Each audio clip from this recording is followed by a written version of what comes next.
Growing up on the streets of Philadelphia, being convicted of murder at 19, and how Will Little became an inspiring champion for peace.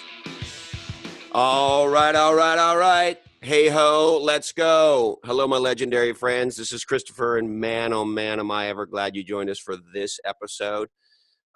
This is an incredibly special, mind-blowing, and look, I'll say something outrageous, but it was true for me, and there's a chance, a very good chance, I think it may be true for you. This is an episode of Legends and Losers that changed my life, and here's why. Our guest today is Will Little, and I got to know Will through Tim, as I call him, because when you're as awesome as Tim Road is, you need to say his name several times. Tim's the founder of OneLifeFullyLived.org, the nonprofit committed to helping you dream, plan, and live your best life that I've been involved with since the very beginning. And Tim met Will through the work of One Life. And Will Little is, he's a barber. He's an incredible poet. He's a mentor to many young people and really people of all ages. He's a mind-blowing public speaker. And as a young man who grew up in a very challenging environment and did things that are shocking and upsetting and, maybe even to some would seem unforgivable. This is a man who went to a very, very dark place. And in that dark place, made a decision.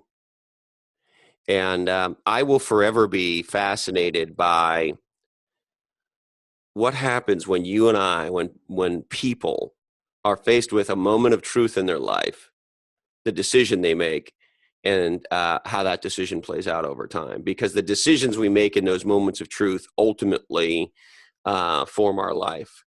And I believe Will Little's story is a story of a man who made some very, very bad choices and decisions as a kid, really, and then made a choice in one of the most challenging environments ever to really do something with his life. And so Will Little today participates actively in One Life. He spends a lot of time in the community, at schools, at prisons, at halfway houses, and he's fast becoming a very powerful, as a matter of fact, as public speaker, when Will Little is on stage, nobody's on their iPhone. And so he's got a budding career as a public speaker. And so here he is, Will Little on Legends and Losers. Well, what have you been up to, man? Well, I've just been up to, still working, trying to get myself out there across the country as a motivational speaker, trying to get some gigs booked, or trying to figure out how to do that. I know I'm locally I'm known, but not nationally known. So I'm trying to get myself out there even more. So to get with some kind of agents, maybe to get me more booking. I mean, one of the things we need to do is you need to be on more podcasts. Right. Okay. That's an easy one, man. Right. And right. I can help you. I can help you with some of that if you like. I've learned a few things over the last 7 months or so as I've been on this this quote unquote journey, whatever the fuck that means. But certainly a big part of sharing your awesomeness with the world would be getting on podcasts for sure. Yeah. Have you been doing many speeches? Yeah, locally I have been. So I just have what we have lined up in California next. So the One Life, and actually we're doing a school, and I think we're doing a juvenile center, and probably foster care home. We did that last year too, but they requested to come back. So I think we're going back to the same places before the conference, and plus the Dare to Dream event that we just started early this year in Philadelphia with One Life. Yeah, and so what's it like for you, Will, to go and speak in front of whether it's kids at risk in whatever environment they are in, or maybe even to go speak at a prison, or what's that experience like for you? Well, it's mainly, I experienced all that. So I've been in school before, so I know what it's like to be in school. I know what some of the young people are up against today, because I'm a barber too as well. So I'm still connected with the youth. and their transitions in life and different new things that pop up in their life. So I'm kind of familiar with what's going on with a lot of the youth here, especially with social media and things of that nature, and a lot of their dilemmas. I just talked to a kid last night. One of the parents called me in because he requested that he wanted to talk to me. So I took some time out to go visit his aunt and went to his aunt's house and asked him what was his problem. He had like a bandage on his wrist. So he asked him what happened. He said he punched the wall and he punched the glass. And the worst thing he said was to his mother was that he wished she died from cancer because the mother just beat cancer. And he told her he wished she died from cancer. So he had some real anger issues, and a lot of it got to do with his father not being in his life. So I just kind of explained it to him, my situation, because I grew up without my father too, and how I highly respect my mother, even at the age I am now. And I always did, even at times that I were angry and I was upset with her, but a lot of kids just see themselves, they don't see the condition that their family is in or taking care of them or the things they have been through themselves, and still dealing with it themselves today as grown people, as parents. So I kind of just broke it down to him. Different things he should look at first, looking at himself, and the reason why is a big question he has to ask himself. Why he do the things he do, why he become angry, why he's upset. First finding that out, and then after he finds that out, then how can he actually how can he transform that way of thinking into some more positive thinking, so he can have more positive outlets for that anger in his channel. So mainly, I told him to apologize to his mother. I mean, if that's something he felt like he needed to do, and he said he did, which was good. Actually, recognizing what he's done and what he has said and why he said it, and explaining that to his mother. Just building that communicational bridge and being open, and not harboring the emotion, because he said he has like a volcano type of anger. It builds and builds and builds and explodes, and then he blacks out. So I can relate to that really well. So I just broke it down how I dealt with my anger as a teen, as I began to transform my life around, and how Did it you works have to the this day. same kind of sorry, Will, did you have the same kind of anger? Was that how it felt Yeah, for you? yeah, for sure, for sure. And where So do you think it comes from? well, it just comes. Like mine came from the fact that living in a world and not knowing where to go or what to do, and having problems. Like I came from a single parent home, so my father lived thousands of miles away. My mom moved away from my father, and they separated. So I had four sisters. I was the only boy, so I was really alone the whole time through my childhood, because I didn't have nobody to connect with. And I knew I was different from my sisters. They were older than me. I knew I was different. I was a boy. They was a female. So my mom, she mainly looked out. So I was real quiet. I never complained about anything. I never told her my problems or things I dealt with. I just didn't never tell her because I didn't think she could understand. All right, so tell me about how you landed at being a barber. Well, mainly I was working when I first came home from prison. I was working at a warehouse, and I worked there for like 2 years, I believe. And I just knew I needed something better and something more financially stable. So I went over to find another job at a local company called Pepsi Cola. They sell Pepsi all over the world, but Pepsi Cola was one of the companies I went to. And because I got a forklift license during the time I was working at the warehouse, I could transfer over and make more money because I'm a licensed forklift driver.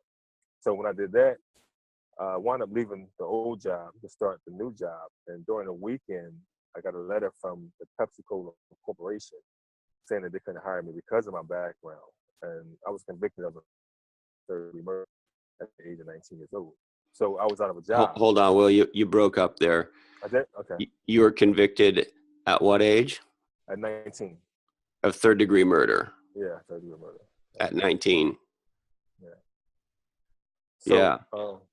So when And of course, that makes you a felon, right? Right, of course. And so when you fill out a job application, what happens? There's a box that says, "Are you a felon?" Isn't there? Yes, it is. And so And you have to tick yes, right? yeah, check yes and describe what the crime was. Third degree So murder. right, exactly.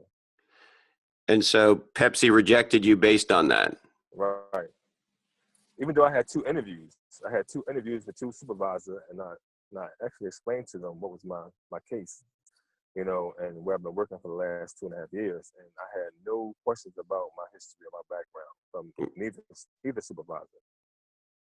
So I thought I And was of course, cool. they knew that. They knew that at the time. This didn't come as a surprise down the road here. Right, exactly. I mean, so that was the office interview. I guess corporate. I mean, in New York, they seen the application and they denied it, not the supervisors. So maybe the local folks got comfortable with you, but when it went Right, higher up. right, exactly. And so how hard is it trying to get a job as as a convicted felon? Well, it was very hard because the time I came home was 1998, and felons you really couldn't get a job at the felon nowhere. So it was really hard. The media was really against ex-offenders. They came home and committed crimes again, and they always said, these guys should have been released from prison. They haven't been rehabilitated and stuff like that. So a lot of the companies were scared to hire ex-offenders.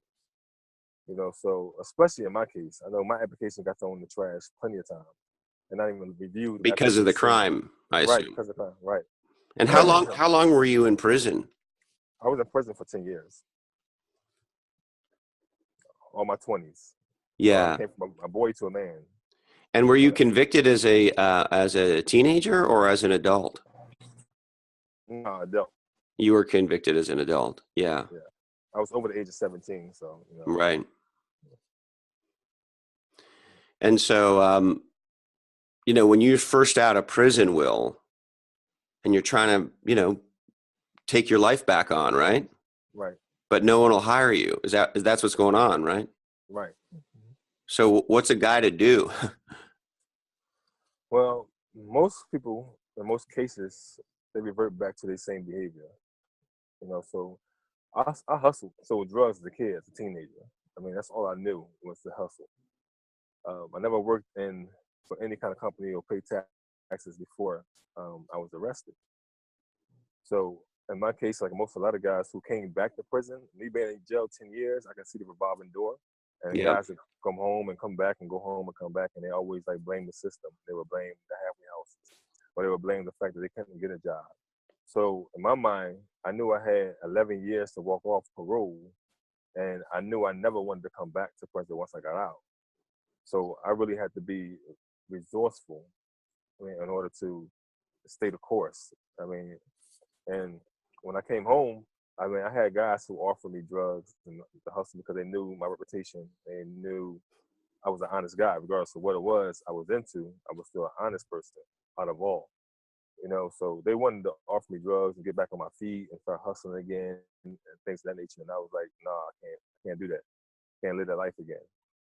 Because if you'd been convicted of dealing drugs again, what would likely have been the outcome, Will?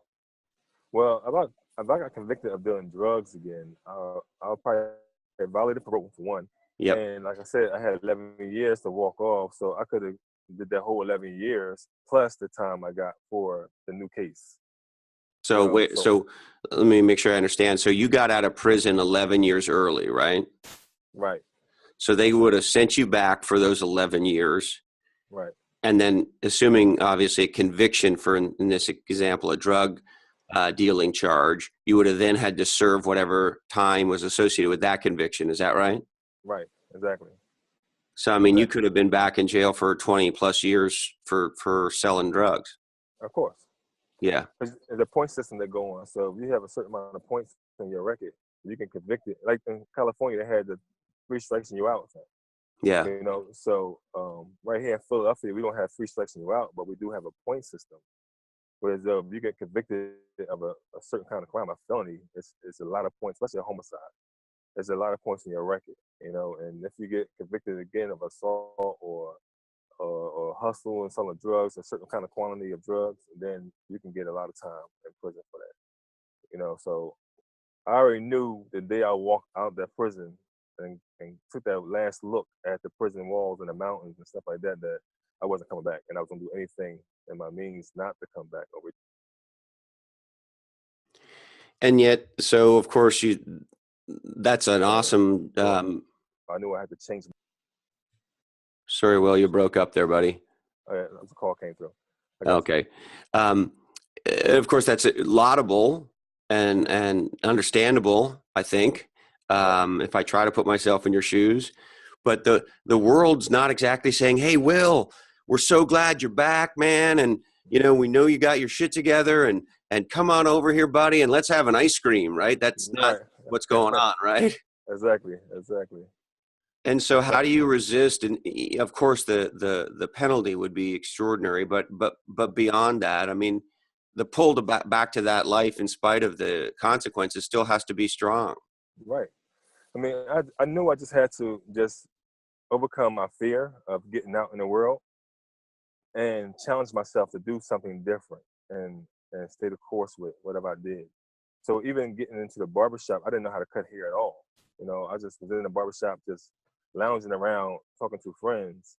And one of the guys knew that I was out of work. So he said, why don't you just start cutting hair? And I always wanted to cut hair. It was a thought in my mind because my grandmother, she was a beautician. So I always wanted to cut hair, but I never really tried it. I cut my own hair in jail with a razor and comb. Looks like you cut it the same way I cut mine, Will. Yeah, now I certainly do. So it looks good. I don't know if I could. I'm not nowhere near as sexy as you, so I don't think I could pull that serious man beard you have going on. Right. It's a very distinctive. You're like your physical your head is like almost like a logo or a brand for you. It's I guess your look is part of your brand, is what I'm trying to say in a stupid, terrible way. But yeah, it's like if you showed up looking different than that, I'd be kind of freaked out, because this is your brand, right? Right. And I noticed that with a lot of people. Even I have a shirt with my picture on it, my image on it, and people love that shirt too. Oh, I'll pay you $250 for one of those shirts. Oh, that's what's up. I'll put it on the press immediately. Yeah, FedEx it over here. I think I need it immediately.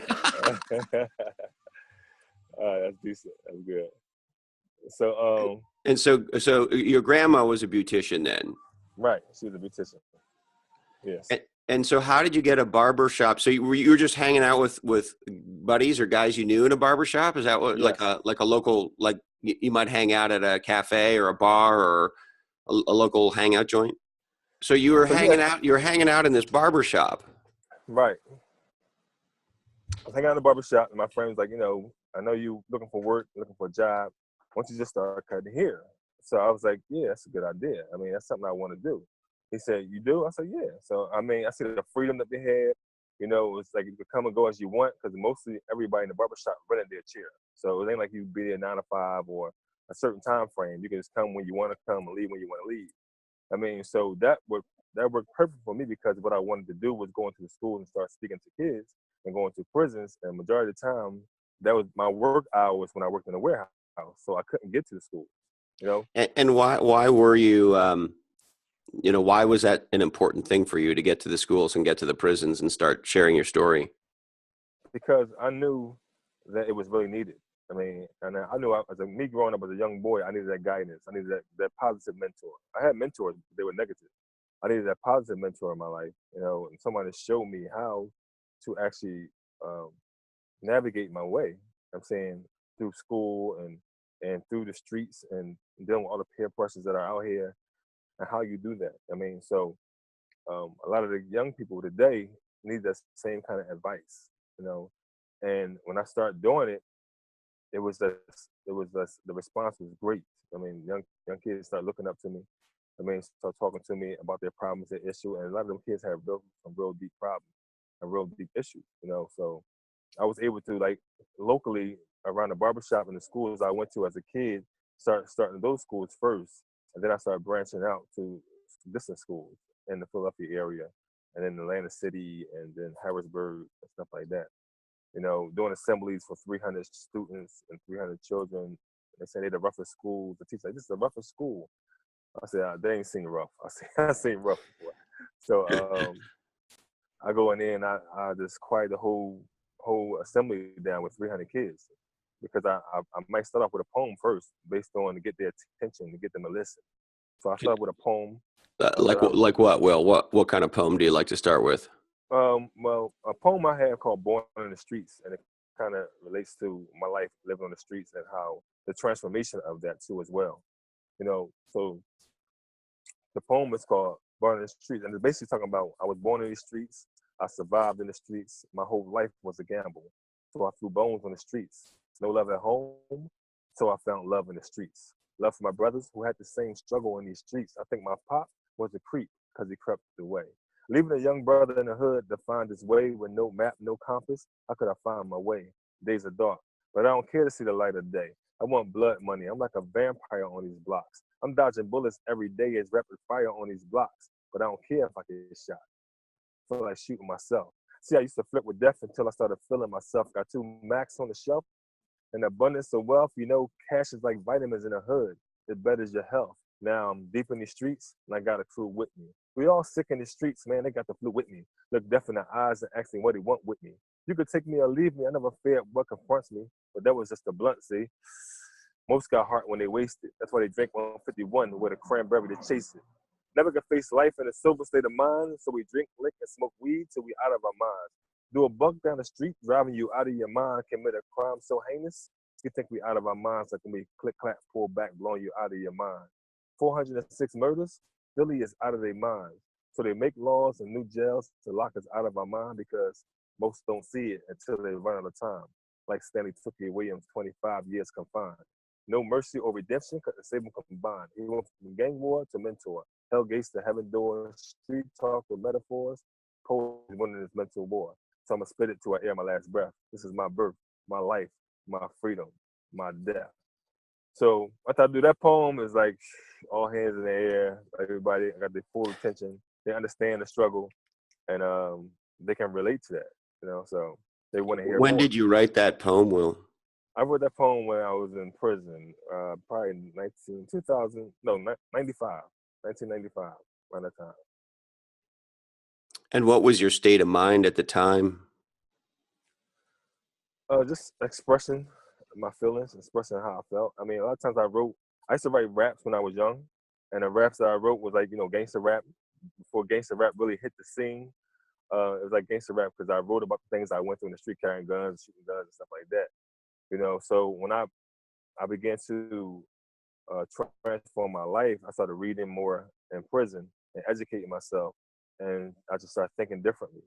So I really started dealing with the reality of my situation. I said I really want to write about the real me. I mean, so I started really thinking and contemplating on things that I've done and things I did and things I've been through as a therapeutic type of style of poetry, whereas though I can reflect on my past and say, all right, this is what I was going through in my past, and now this is where I'm trying to be at in my present and in my future. So I use poetry as a form of therapy to release because of my anger. I channel my anger through my writing, basically, and just wrote realistically because I wanted to deal with life on life terms. I mean, I didn't want to create illusion. I didn't want to be in denial. I didn't want to. I didn't want to just not accept my responsibilities, stuff like that. So I wanted it all. I mean, because I knew in order for me to become a man, I had to accept a lot of things that I wasn't accepting. I had to be human again. I mean, because I had to humanize myself on the streets. Did you use the term rehumanize yourself? Did I hear that right? Yes. Yes. And so was it in prison you decided you wanted to rehumanize yourself, or when was that? In prison. In prison. In prison. Yeah. And what did that mean to you? Like, what does it mean to rehumanize yourself? Right, because I dehumanized myself on the street. I mean, because certain things we did, we couldn't have emotion. We couldn't feel anything behind it. We couldn't have like love. Because if you love, you hurt. Listen, when you love, you give something. You're giving something up. If you don't love, you have nothing to give. So you have nothing to lose. I mean, so a lot of kids, they don't have love in their life. They're not going to show it. And they don't want to feel that. So me being Because that kind of person. if I don't have love, then you can't hurt me. Right. Exactly. If I have I don't give a fuck attitude, then I don't care about whatever happens. And You know, how many years in your life, Will, do you think you had that, um, if I don't love anybody or anything, you can't hurt me? How long did that go on for you? Do you think? well, I think my teenage years, after 14 and 15 and 16 years old, when I really start falling heavily in the streets, and I really start connecting to other young men who had the same dilemmas that I had, no father in their house, mothers probably on drugs or something like that, or alcohol, and just was feel as though they wasn't valued. I mean, and when you have that kind of thinking, you become like suicidal or have suicidal tendencies. And when you have suicidal tendencies, you do a lot of things that are suicidal, even though you might not kill yourself. So even being in the streets, like I equate all this violence in the communities and stuff like that in different urban communities is a suicidal trait, even though guys won't commit suicide, but they're committing suicide by even killing somebody else, because you kill somebody else, you kill yourself. At the same time, you're going to prison or somebody gonna get revenge and kill you back. So if you don't care about your life, then that means that you're basically, I mean, because anybody who care about their life, they're gonna do things that protect themselves and protect other people around them. So I understand that now, as a grown man, as a person who transformed himself to become human again, is that I don't want to hurt nobody because I don't want to be hurt. Basically, I mean, and even when dealing with altercations, I teach conflict resolution to a lot of young people and adults. Dealing with conflict resolution, like, every action deserves an equal and opposite reaction, the laws of physics. So if you do something to somebody, guarantees something's gonna come back to you, or maybe somebody in your family. So you gotta watch And what you so, do how out do you there. teach children and adults, for that matter, now, Will, to have conflict resolution? What are some things you might teach me? Well, just have proactive thinking, and a lot of times will be emotion. A lot of people respond off of emotion. Emotion makes you respond. Emotion creates motion, right? So when you get emotional, sometimes you build up energy, and when you build that energy up, you want to do something. I mean, so most people, they resort to what? Violence. They resort to violence, and they curse people out, or they get angry, or they hit a car, or they punch something, or they hit a person, or they stab a person, or they shoot a person. So before you get to that level, it's all about knowing yourself. Like, I learned how to know myself. I know what things tick me off, and I know what things make me happy. I mean, and for me to allow things to control me, then I don't have self control. So I always talk to people, say, you say you have self control. Like, yeah, all right. So in a situation like this, when somebody say something to you or something happens to you, what do you do? Oh, I get angry. I'll cut things. You don't have no control. That's not self control. You're allowing the circumstance to control you because you're not using your brain to think. So So, but when how do you you do that? I mean, many of us, myself included, you can go to anger in a very, very quick way, right? right, Particularly, in my case, um, when I feel there's an injustice associated with whatever it is that's the source of my anger, right? right, When somebody's doing something I consider to be wrong or hurtful, to myself or to others. right. And so how do we interrupt that emotion and start thinking? Because, of course, well, you tell me, but Well, I sure don't want to get violent with anybody. right, exactly. So I mean, anger is a mask emotion, right? So when you become angry, it's because something happened, it took place. You've been embarrassed, or like you just said, you see something that you really disturbed you, and you become angry. But the thing is that now, if you want to fix it, what do? You got to stop. You got to think for a while. All right, what can I do in this case? What do I have to do in order to instead of acting out of control, you act in control and do something more constructively, and that's what your mind is for. I mean, you're rational, especially men. We're rational people. We're rational individuals. Women are more emotional, but men are rational individuals, even though we do deal with emotion at points. But at the same time, when you sit there and start thinking about, all right, what I'm gonna do in this case, what I'm gonna say in this case, I mean, or how I'm gonna respond to this, then you'll have a better outcome. Majority of the time, you'll have a better outcome opposed to just acting off an impulse And and acting off the emotion. how did you teach yourself? How did you learn this? And more importantly, as you well know, Will, it's one thing to know something intellectually. It's another thing to actually live it out in your behavior, Right, right? exactly. As our mutual friend Matty A says, you're sometimes our audio and our video don't match, No right? match. Yeah, right, right. Exactly. I mean, it takes it's a process for sure. Because I would tell you, when I was doing my transformation and actually trying to work on my anger and doing my anger, I actually seen, well, something happened. I'm gonna tell you, I was transferred to another jail, and the jail I was transferred to was out Pittsburgh. And Pittsburgh and Philly is like a geographical thing, and anywhere you go is always geographical. And I worked in the kitchen, so me working in the kitchen, I was put on burgers. We had to serve burgers. Every inmate get one burger, right? So I'm standing next to a CO, a correctional officer, and I'm handing out the burgers. But in the jail, they have like guys who are Crips, who say they are Crips. So we don't have Crips and Bloods in Philadelphia, so we've never been exposed to that. We're more like geographical individuals. But over there, they had Crips and Bloods, I guess, in Pittsburgh. So the leader of the Crips come walking through with probably 6 more Crips or 7 more Crips. And, he tapped on my window and said he want 2 hamburgers. So I'm looking at him like, are you for real? Like in my mind, saying, are you for real? Because the guard is standing right here. Now, if I give out free food or extra food, then I can get it right up and go to the hole myself. So I taps on the window and put up one finger, like one. You get one, because we couldn't really talk because the glass is so thick.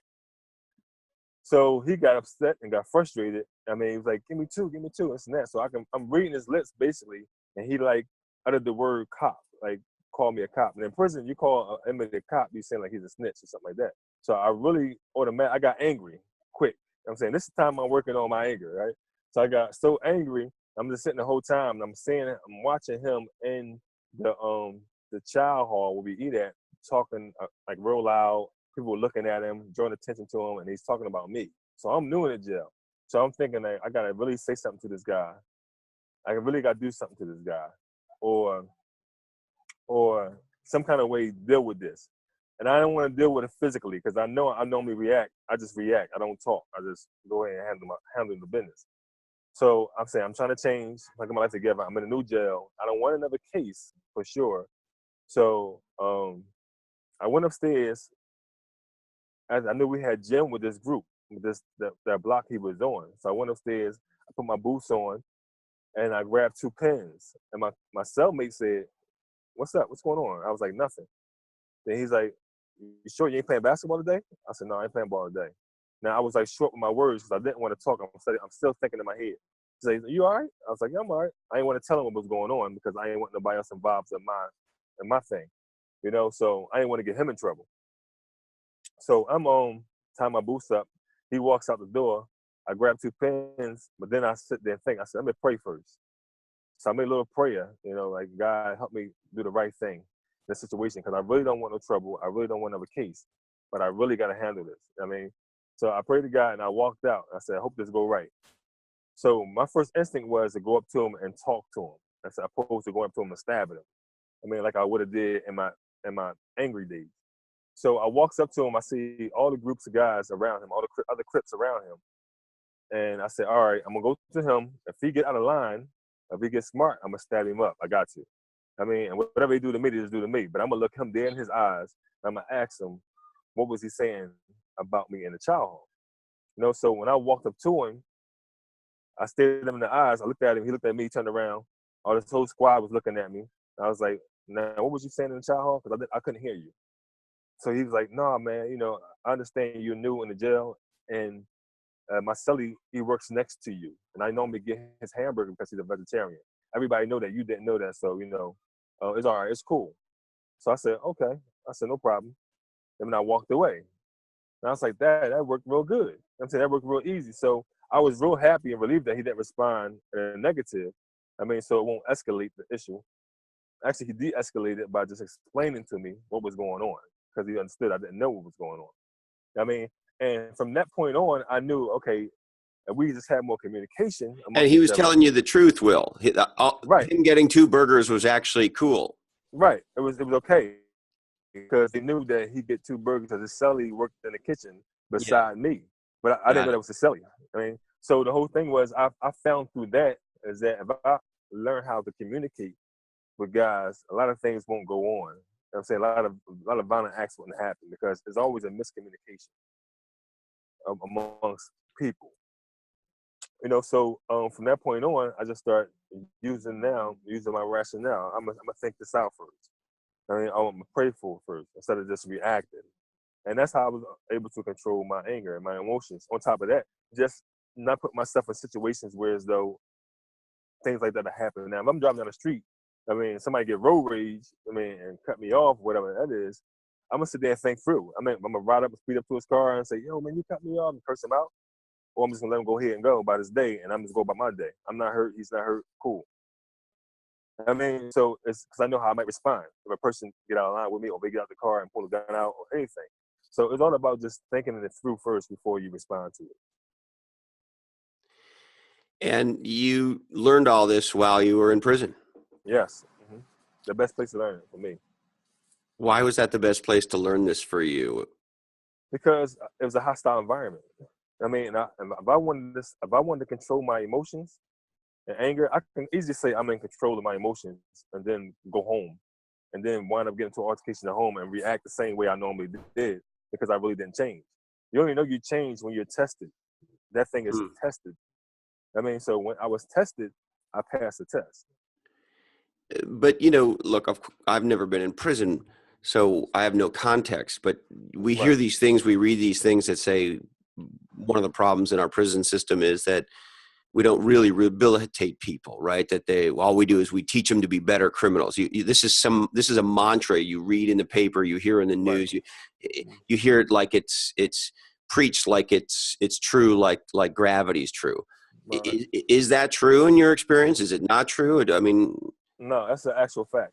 that is a fact. Yeah, it's a fact. There's no Well, real. how come it backfired with you then? If the prison system is designed to make you a better criminal, Well, you became a better man. well, see, it's really not designed that way to make you a criminal. It's only designed the way. I was being facetious, Okay, Will. okay, I wasn't. I okay, was being a okay. smart ass. But right, but the thing is it's designed to warehouse you. That's it. Now I did my study when I was in prison about penitentiaries. I knew that the first penitentiary was in Philadelphia on Walnut Street, built by the Quakers, and it comes from the word penitent. When the person feels sorry or sorrowful for his action, and he rehabilitates himself to come out in society and be a productive citizen. Huh. But I since didn't know. Of course, that makes sense, right? And you pay your right, penance. right, Yeah, you know what? exactly. How stupid of me. I never thought of the root of the word Mhm. penitentiary. It makes total sense. Right. So as I start learning more, I start learning about the prison system and everything else, and how it works. And I seen that now. Back then, I knew that it becoming a market on Wall Street. I mean, people started investing in the prisons.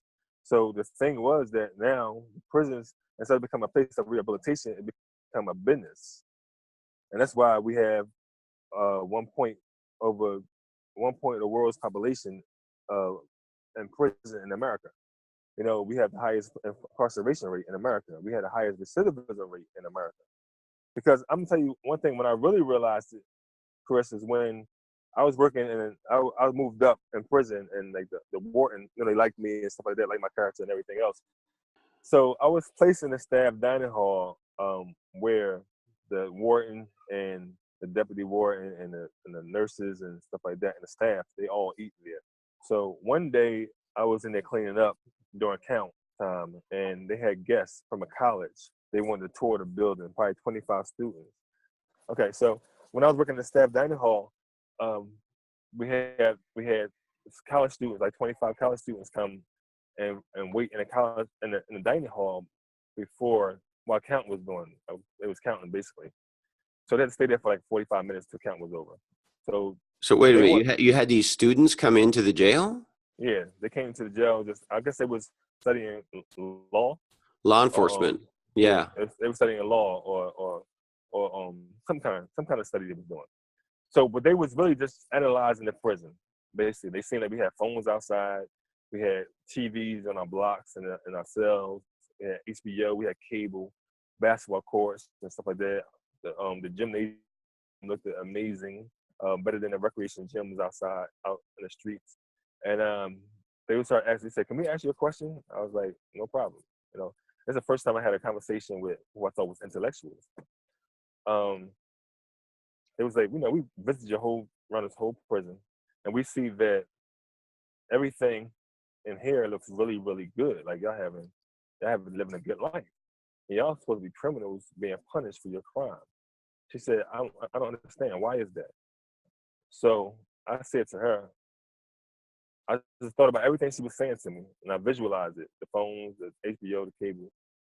I said, this is not really for us. She said, why you say that? I said, because if you look at, say for example, if you went on a trip on vacation, stayed at a hotel, a 5-star hotel, they gave you food, they gave you water, had pools and the beach outside. Okay, so I said, if you're at a 5-star hotel and they treat you real good, would you go back to that hotel? And she said, yes. I said, same way as prison.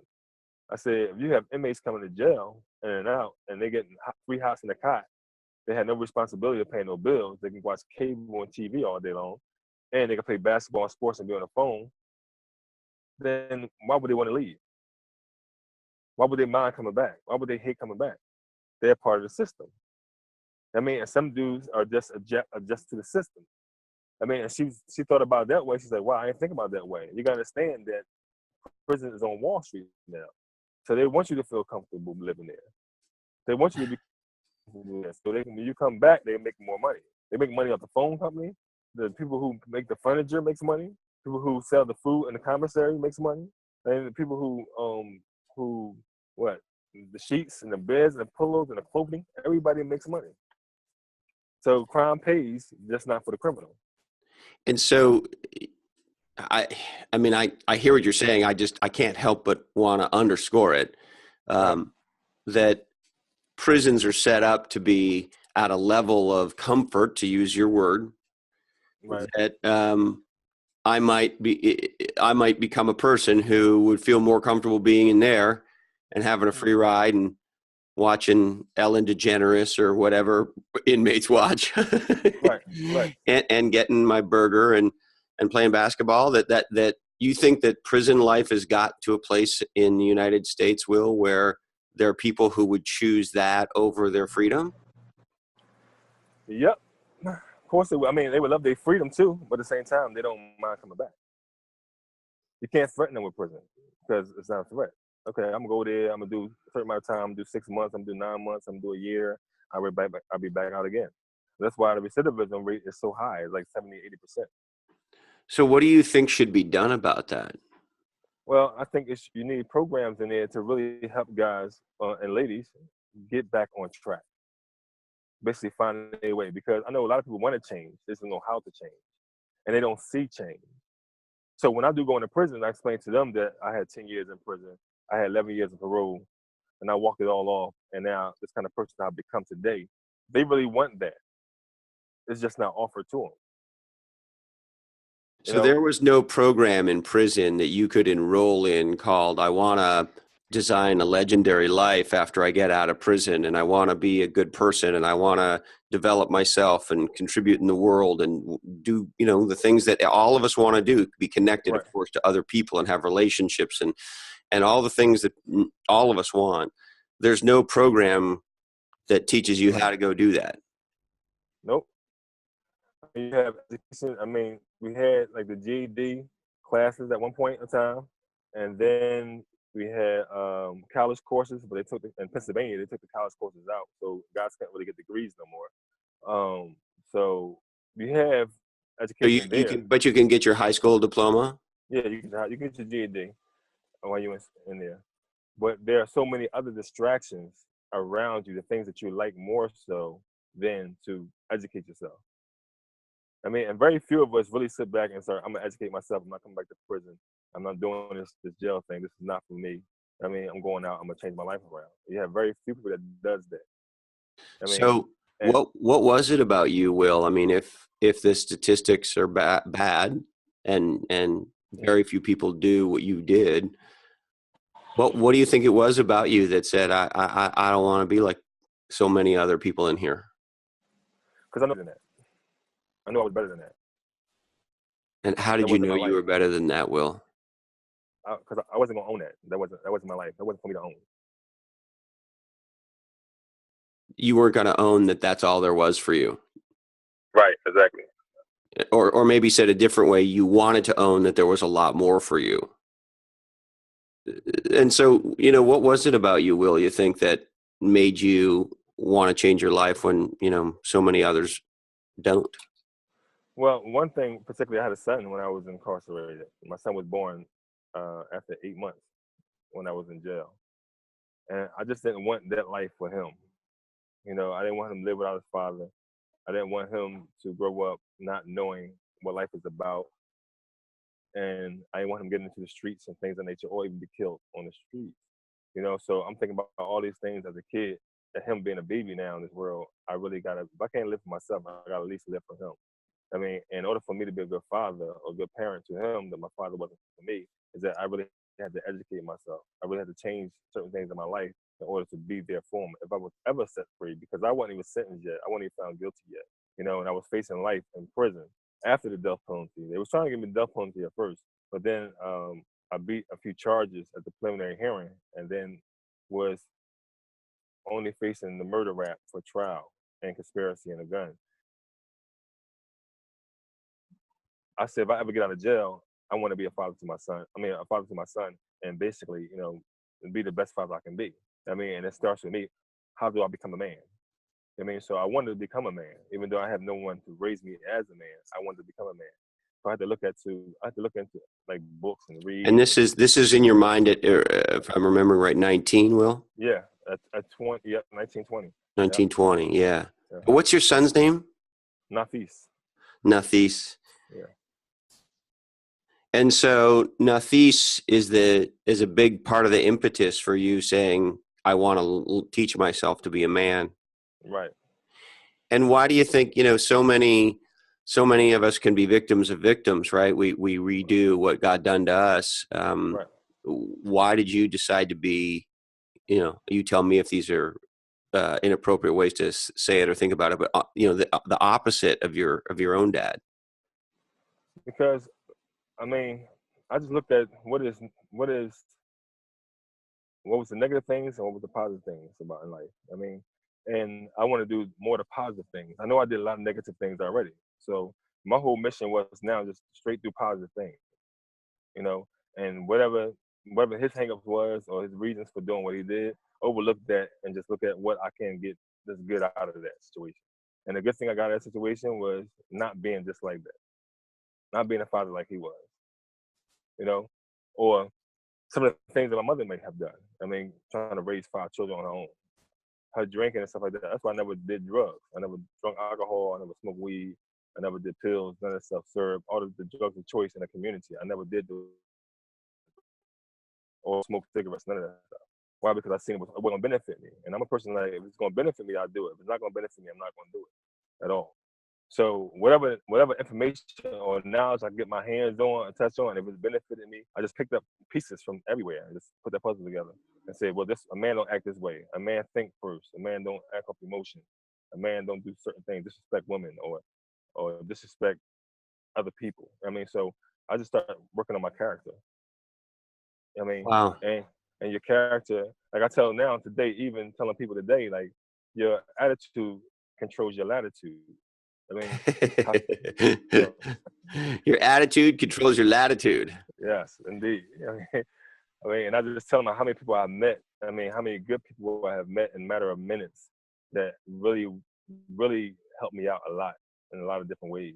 I mean, just because of my rapport with people and my attitude around people. And people watch me from a distance or far and seeing the work that I've been doing in the community for free.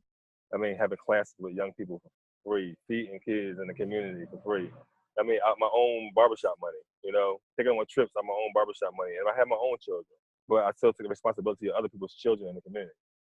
I mean, so just doing that good. Do you know what it's like to walk into the room with you being in the room, or to be in a room without you in it, and then to have you walk in it? Do you know what those experiences are like? No, I don't.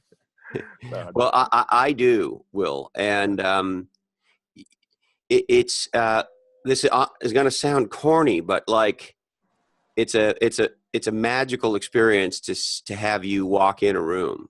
Wow. Wow.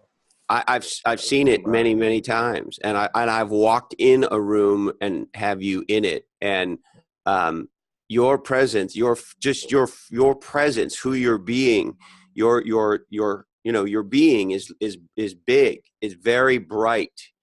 And I didn't know about your background the first time I met you. So it's not just, and then of course, knowing your background, it's a knockover, but just your physical being, the way you are, or your being in your presence, you're just one of those people, that we all know, those people who they walk in a room and it's like it's just started to rain, shit gets Right. dark and like frogs start falling from the sky, and or the room gets colder, and like Dracula music plays and shit, and they don't even have to say anything and the room feels shitty. And then there's people who are the Wow. opposite, right? And you're that kind of person. You walk in the room and the room is lighter. Did you know that? Wow. Thanks for showing me. Did not know that. Yeah. Yeah. And you know what? Like it's amazing me, right? Like I was doing a documentary for Netflix and HBO on my life, and just to walking in my old neighborhood with some of the camera guys and the writers, and an older guy, senior guy in the community who's seen me grow up as a kid. It's amazing to hear what people say about me then and what they say about me now. So I didn't know what people felt or thought about me once I got out of jail. I just came home and I just started getting busy, just trying to do the right thing. And I never had conversations with those people who knew me as a kid. And just doing the interviews for the documentary, it kind of opened up my mind how people really look at me today. And it's a great feeling, it's a proud feeling to show that. I mean, when you do positive things, that karma comes back to you. You know what I'm saying? And people see that from afar. So Well, and just by Will, you just like, saying that. here's the thing. Of course, I didn't know you then, but here's the thing I can't imagine, right? Like when you're doing the kind of shit that you were doing, and I'd like to go there a little bit if you don't mind, but Right. before we go there, like you got to look mean a lot of the time, right?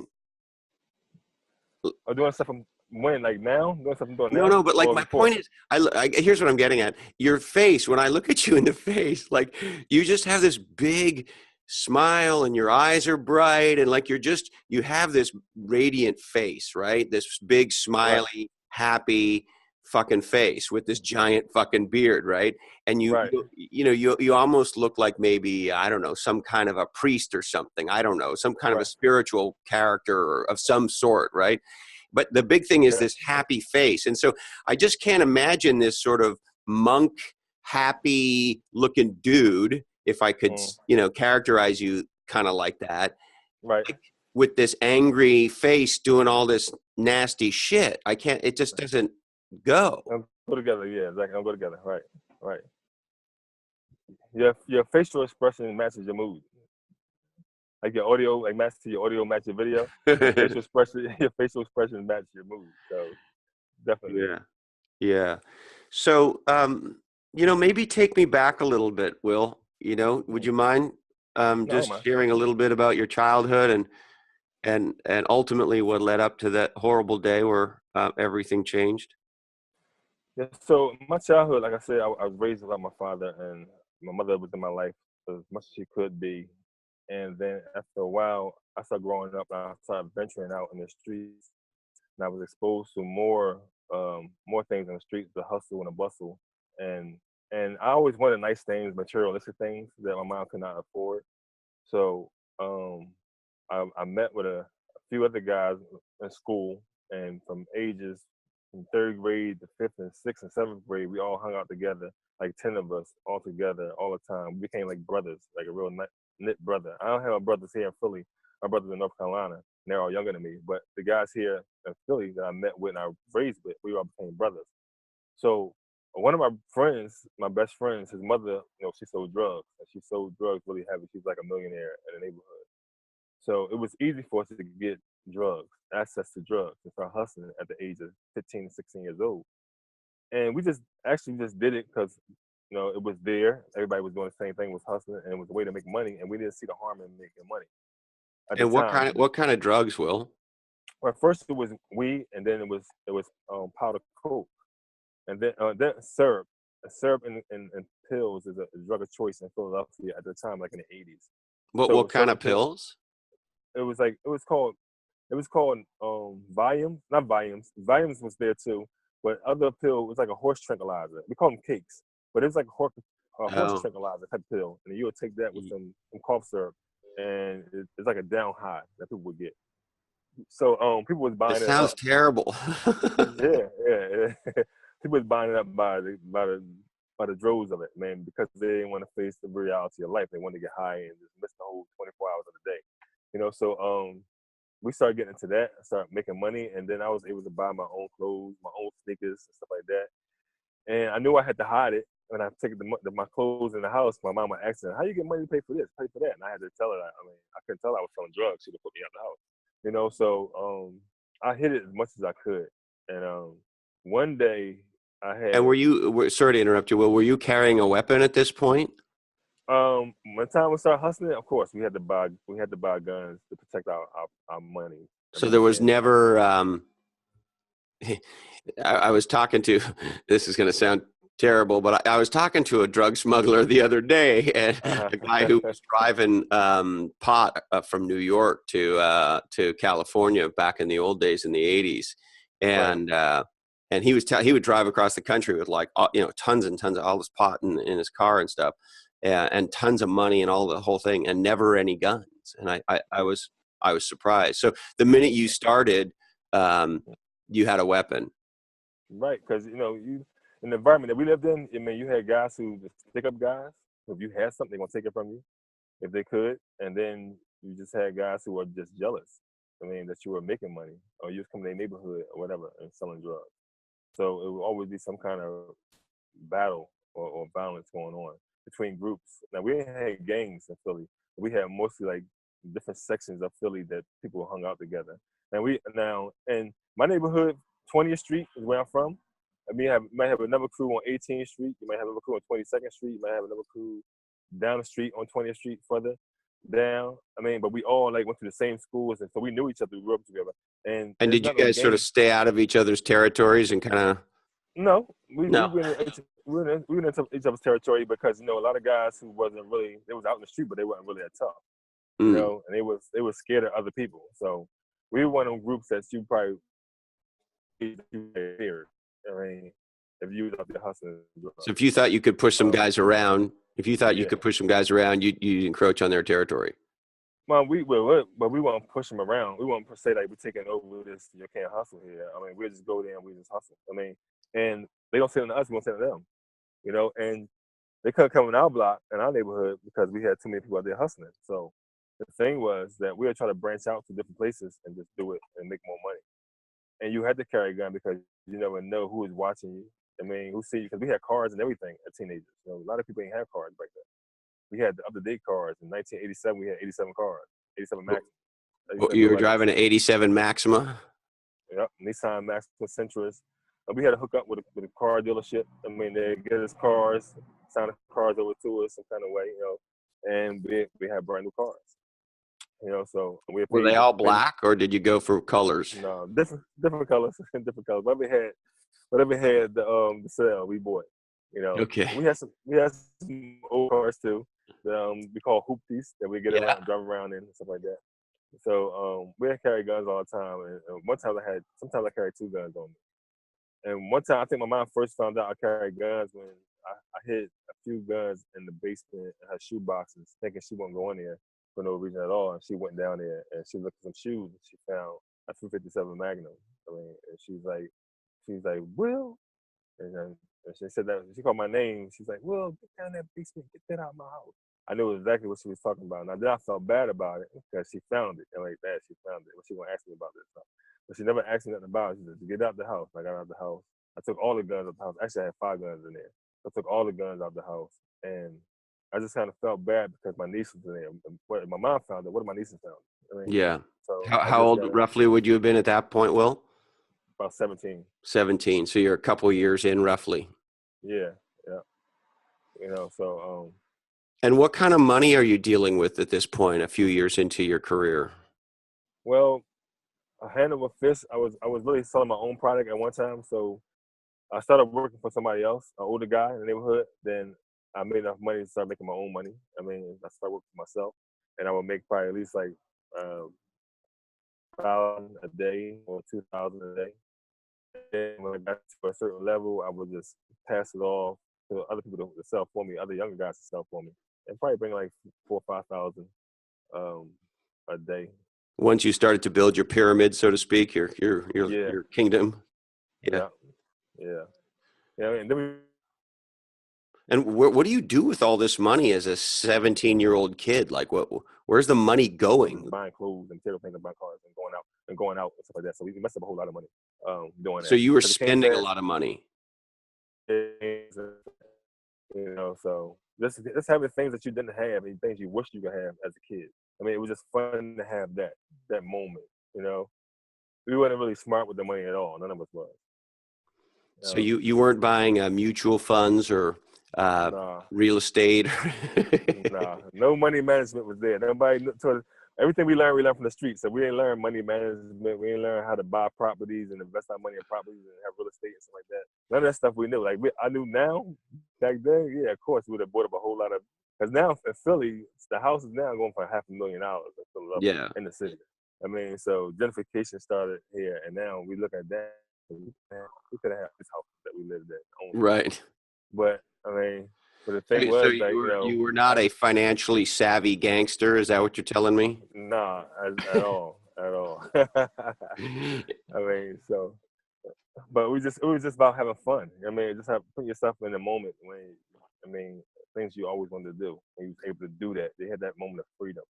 I mean, and then that's when like one of my best friends got killed. He got shot like 11 times, and that really started the anger. I mean, in my mind again. I mean, what really triggered it? What made me fearless?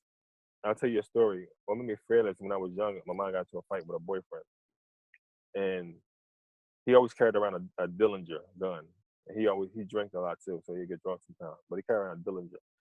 I jumped in a fight with him and my mom. Like I can't take this no more. You're not hitting my mom. I got to be a man So now. he was going to hit. He was going to physically hit her. Yeah, he was. They was fighting. He was hitting her. Yeah, my mom was a fighter, so she don't take nobody beating on her. I mean, so she'll fight back, but she's a woman, so I figure you can't beat this. You can't beat a man. I mean, so I'm like 13 at the time. I jumped in the fight. I mean, get on the dude back. I mean, grab him by his neck and all that, slam me down on the bed. Like, you want to be a man now? Come outside. Come outside. You want to be a man now? I said, yeah. You want to leave my mom alone? He said, oh yeah, come on outside. So I went outside. My mom said, don't go outside. Don't go outside. I don't want him to shoot you. This and that. I said, mom, if he shoot me, then he's a coward. I mean, so I was that angry. That's the first time I blacked out. I was that angry. I went outside. My little sister was trying to follow me. I told her, go back in the house in case he starts shooting. I don't want you to get hurt. Go back in the house. But I wasn't scared. And no way. So when I went outside, he grabbed me, my shirt, pushed me up against the wall, pulled the gun out, put it in my face, like probably 4 inches away from my face. Like, don't you ever jump into a fight with me and your mother again. And I just stared at him. I ain't showing no fear or nothing. I just stared at him the whole time. And in my mind, I said, I'm going to kill him. The first thing I came to my mind, I'm going to kill him when I get older. When I get older, I'm going to kill him. I just kept saying it to myself. And I was just stared at him, and I was just blanked out. I was just too angry. Then he just let me go and just walked away. I mean, so with that element in my mindset, not fearing no more, and then the drug element, and then having guns, it was just total self-destruction. So that's the mentality behind the gun. And then when I got out in the streets, my friend got killed, and I was angry about that. I couldn't get revenge on the person who did it. So then we had a lot of shootouts and stuff like that in the city in here. A lot of people got shot, and then that's when the skating rink thing happened. I went skating at night, and then we got into an altercation in the skating rink with another group of guys. We was already going to war with another group of guys who wasn't there. They were on their way there. They weren't there yet. But then we got into an argument with some guys there, and then that time we came outside, and they started shooting at us. And then I just fired my gun back. I seen the guys who were shooting. I fired my gun back at them, walked towards them, and shot one of them and killed them. And then turned around and walked away. So then the cops that came immediately after, I seen the cops coming, so I just turned around and walked away. I didn't run because I didn't want them to chase me. So I look like I ran. I didn't run. I just walked away. And then I turned the corner. So then you I just ran when I you turned the just corner. walked away, Will. Yeah. And then when you got around the corner, Yeah. Then I took off. Yeah. you took off. And then eventually And I then, got caught. can I slow you down for a sec? Uh-huh. Yeah. Go ahead.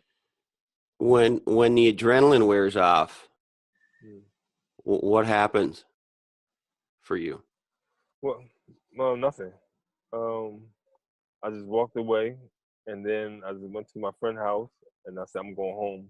I thought I'd get with y'all guys tomorrow, and then I went home, and then I got a phone call at my house. You know, saying one of my friends called. My sister answered the phone. He's like, "Yo, tell Will the guy died.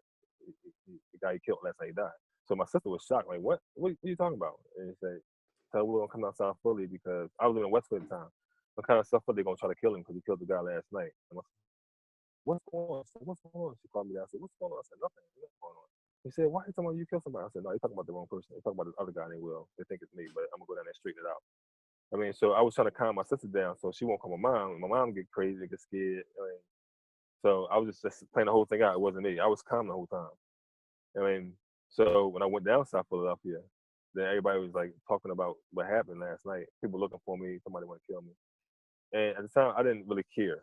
I mean, I don't give a fuck attitude. I don't care. Whoever comes to me, they're gonna catch it. You know, so I was in self-destructive mode. I mean, and a lot of my friends were like, And you didn't, obviously you didn't think you were going to get caught. You thought you were going to get away with it. no, I eventually thought I would get caught. Oh, you did? At the time, yeah.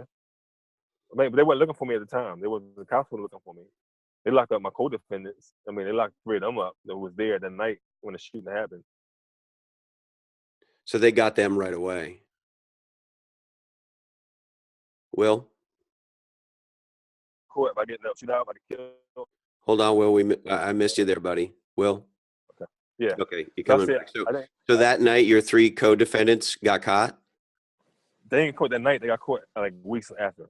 Oh, weeks after. I'm sorry. Yeah, they got caught weeks after because the people were out there who said who was out there. They said, well, Will was out there. This person was out there. But the cops didn't know my name. They had my name in the database. They had their name in the database for other juvenile crimes they committed. So it was easy to pull them up. They couldn't really find me because I never was in jail before. Oh, so you had no record at the time, even though you'd been Nah. doing what you'd been doing? Right. Yeah. Right. Wow. I mean, so. And so how long did it take before, well, what happened next? Well, I mean, I was down. I was still trying to deal with the guy friends who was threatening my life. I mean, and trying to run into them and see what. Because I didn't really want to hurt nobody else. But if you threaten my life, then I'm justified in doing what I do to you. So that's the kind of person I was. Like, I'm not gonna do nothing to you. I ain't gonna start no trouble. But if you start trouble with me, then you're gonna get some real trouble. That's the kind of person. Well, see, the barbershops is like the mecca of information. So everything from the streets to the prison to corporate America, information come through there. You know, so you'll learn a lot about people's profession, their personal life, and a lot of times because they see me a lot on the news and TV, and knowing that I'm a speaker and life coach and a mentor, they'll bring their kids and they'll call me like, "Yo, talk to my son for me, please," et cetera, et cetera, et cetera. I'm like, okay. I mean, just bring him around the shop sometime. I'll take him upstairs. Or it may be a family that a mother is concerned about a son. He might be 25, 27 years old, but he still has immature ways and still in the street. And they concerned about them losing their life. I mean, so I sit there and I get the family together and I talk to them. I mean, talk to the son or even talk to the daughter. I mean, and try to explain to them to make better choices, how you make better choices in life. I mean, regardless, because some people, you in the streets are like this. You got guys who join gangs, guys who are in the streets, young ladies who are in the streets, and ladies in gangs. And once you in it, it's like it's hard to get out. Not because you signed an oath to be a part of a team. It's just like you spiral out of control. I mean, like I was. And I think really prison saved me. I mean, I tell a lot of people a lot of times that the direction I was going, I was definitely headed for self-destruction. And one thing, when I was in the county prison waiting for a trial, a sergeant had walked up to me and a few other guys. So we was running around the halls. We was reckless in there. They couldn't control us. So the sergeant said, "You were rescued."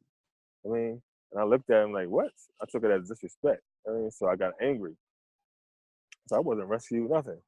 I mean, so I'm taking that he calling me like a crackhead or something, you know. So I got upset.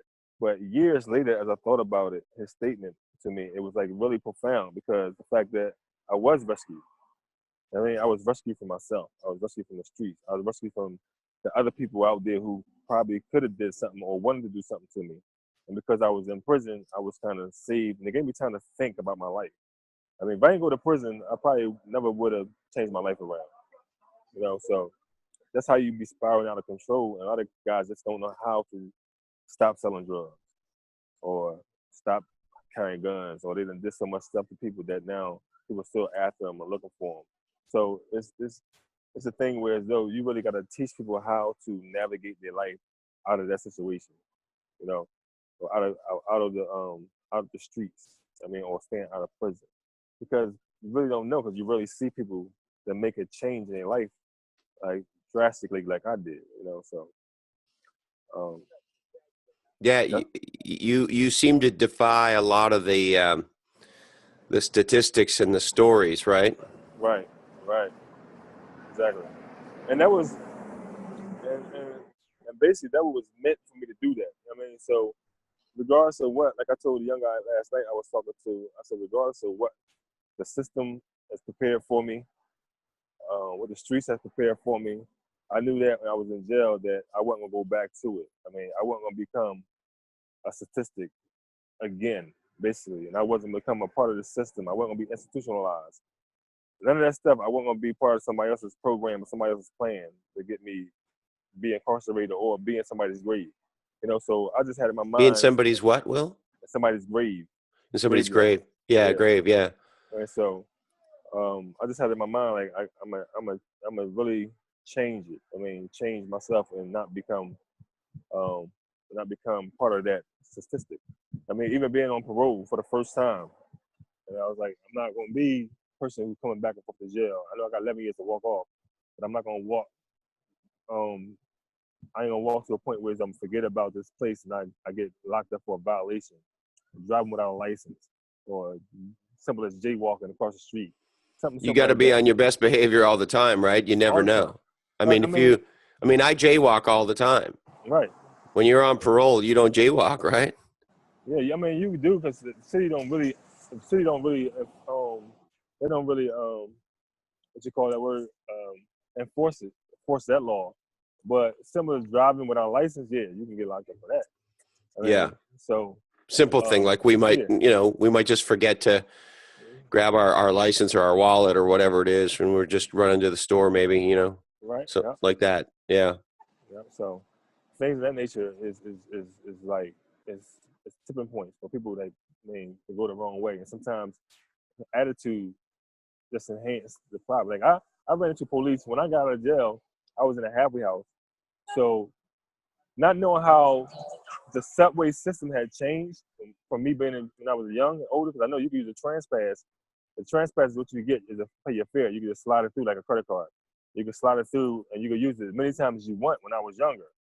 But people started passing it on to other people. They get on the bus and then they pass it on to somebody else. They get on the bus for free. They pass it on to whoever friend they get on. So they had stopped that system that you can only use it one time and within a few hours.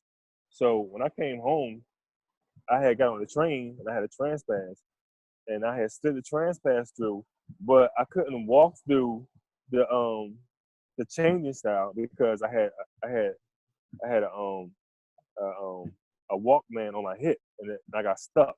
So I had to back up. And when I backed up, the thing had went through already. Then I tried to walk through again and then it got locked.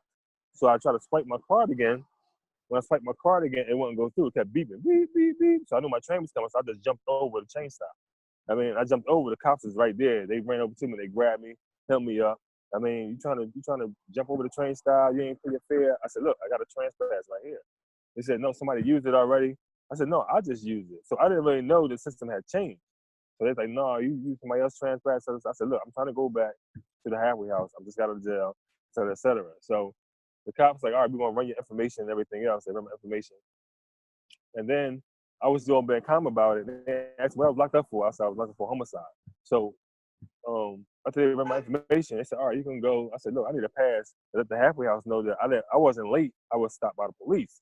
So they was like, all right, we're gonna write you a pass. But then they got curious about, what you was in jail for, how you get out, and stuff like that. So they wanted to conversate about my crime, and my case. So I was like, no, I can't talk about it right now. I want to get back to the halfway house because I don't want no violations. I can go back to jail for this. I mean, so I had that run in with the police, but I mean everything was okay after I got back because I had a Yeah. note from the police officer. I mean, but But simple stuff like that. you got to be on your best behavior. Yeah, yeah. Do you remember, Will, your first night in jail? Yes, I do. I do. It was What's that like? it was real dark, basically, and the fact that I was locked up previously before the homicide case, I was locked up for the drug case, but I got out within 4 days. I posted bail, and the first time I went there in jail, it was like really crowded. So the first time being the drug Yeah, case. drug case. Yeah. Yeah. So it was really crowded, and it was a bunch of inmates, like filthy, dirty, sick, sickly, intoxicated. We was all in one cell. It was like probably 40 of us, and Wow. people were sleeping on the floor, pissed on the floor, and everything else. Urine on themselves. It smelled real bad. And then you had to go out in the opening and take off all your clothes in front of everybody, SEALs, guards, other inmates. I mean, female guards and stuff like that. So I was a shy kid as young. So that's one thing I never like to expose my body to anybody. I mean, so that was one of the most humiliating times, I mean, in my life. I mean, especially in prison when I had to strip butt naked. They say lift your balls up and bend over and crack a smile and stuff like that. So that's one thing I didn't really like at all about prison. So that was the most horrifying time of me being in jail there. Then you had to sleep on the floor for a couple of days because they had no beds. It was overcrowded. So you had to sleep on the gym room floor. I mean, and it was just the worst. But the It thing sounds was, terrible, Will. yeah, it's How terrible. old were you at that point? I was 18 at the time. I was 18. Yeah. I mean, I had a birthday coming up, so I got locked up probably 2 months later, and for the homicide when I got out of jail. I turned 19, then I It committed was the only homicide. 2 months later. Yeah, 2 months later. Yeah. And when they put you in jail for homicide, knowing that you're at that point, how long was your sentence? 20, was it 21 years? 20 years. 20 years. Yeah. So when you spend that first night now knowing you're in for 21 or 20 years, what's that like? Well, I mean, when I first got locked up and I got arrested for the homicide, I knew I would be in jail. I just didn't know how long I would be in jail. Yeah. I mean, So so you knew you were not going to get out anytime yeah, soon. That once they got you. yeah, Yeah. I knew that. So 'Cause I knew you I did it. knew. So I is that when it dawns on you, or like when does it hit you? Like, holy fuck, I'm going to be in jail for 20 years here, or well, for a very long time, whatever is going through your mind. When does that well, hit you? well, it hit me. I mean, after the shooting happened, I knew I'd be going to jail sooner or later. I mean, so I still didn't care at the time. So you didn't have any crazy belief that somehow you'd be able to avoid the police for the rest of your life? No, I knew that one. I mean, they already locked my co-defendants up, so they got them 3 already. I'm the only one still left on the street, so I knew eventually they would catch me. I ain't had nowhere to go. I ain't had nowhere to run. I didn't go home for a few days because I knew they would probably come to my house and look for me. But the day I went home, that's the day they came. Yeah. I mean, so it was just ironic. I went home really to wash my clothes, but I fell asleep. I went home early, like 6 o'clock in the morning. I fell asleep. When I fell asleep, I woke up to the bang bang on the door.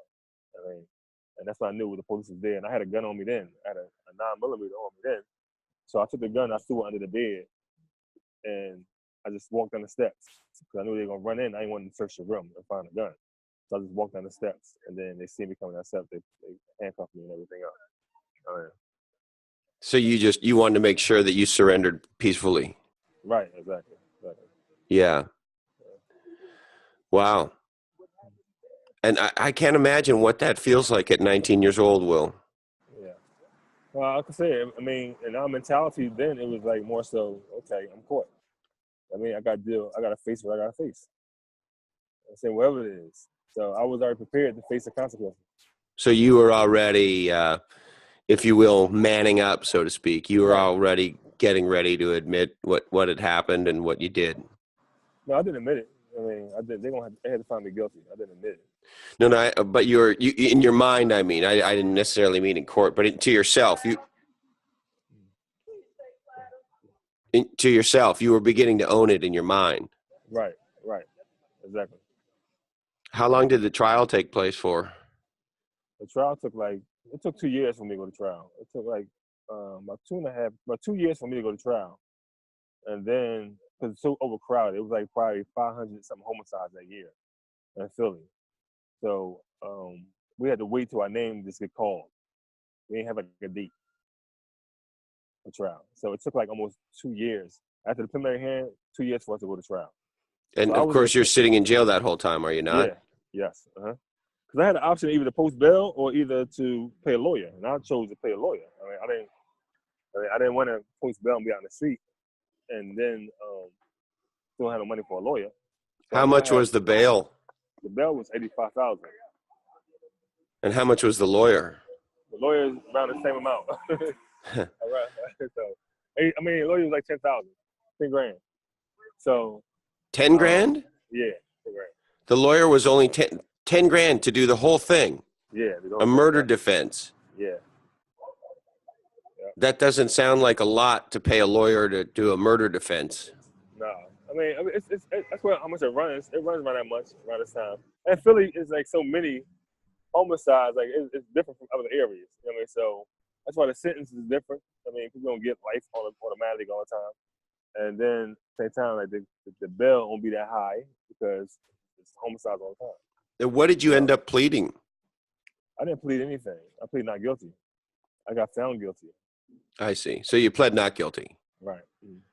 Yeah. I would have thought maybe you would have tried to plead self-defense. No, I mean, my lawyer was going to shoot for that because they fired first. Right. He was going to shoot for that, but they shot that kind of idea down. What other reason I don't know, but it was a good call for self-defense because I mean, it was a police officer off duty driving home, and he actually seen the whole thing happen. So.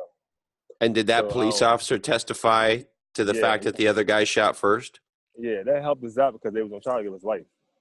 So that helped us out a whole life, a whole lot. You know, I can't help but wonder if with a different lawyer, if there's a different outcome. Like, you want to take a jury or a judge? I chose to take a judge. So I didn't want to take no jury because I would have got the maximum sentence if found guilty. Still, so I would take a judge because the judge can decipher. What is real and what is not. Because I had people testifying against me that was making stories and all kinds of stuff. So you trusted a judge, one person, over a quote unquote jury of your peers. Right. You know, it's funny you say that. I mean, I've not been in the situation, but I that makes sense to me. One smart person who knows the law versus a group of who knows who don't know the law. Right, exactly. And you see, like, juries that innocent people go, and guilty people go, and innocent people in jail. So I don't really, I ain't trust a jury trial with that. Yeah. I already knew I was guilty for one thing, but it's the amount of time I was gonna get. I left up to the judge. So you knew you were guilty. What do you mean by you knew you were guilty? Because I knew I did the crime. But you didn't think it was self-defense yourself? Yeah, I thought it was, but at the time is that more so me just trying to see everything play out, let the judge decide what it is. Yeah. And he did. He was a harsh judge too, though. He was a real rough judge. He gave out a lot of time to a lot of people. So actually, he was kind of lenient with me. I guess to the mercy of God, he was lenient with me because he suspended 5 of my years. So 5 years I didn't do because it would have been 25 years. So 5 years. Why did he decide to do that, Will? I don't know. I guess because I apologized to the family after sentencing. You did? Yeah. Do you remember what you said?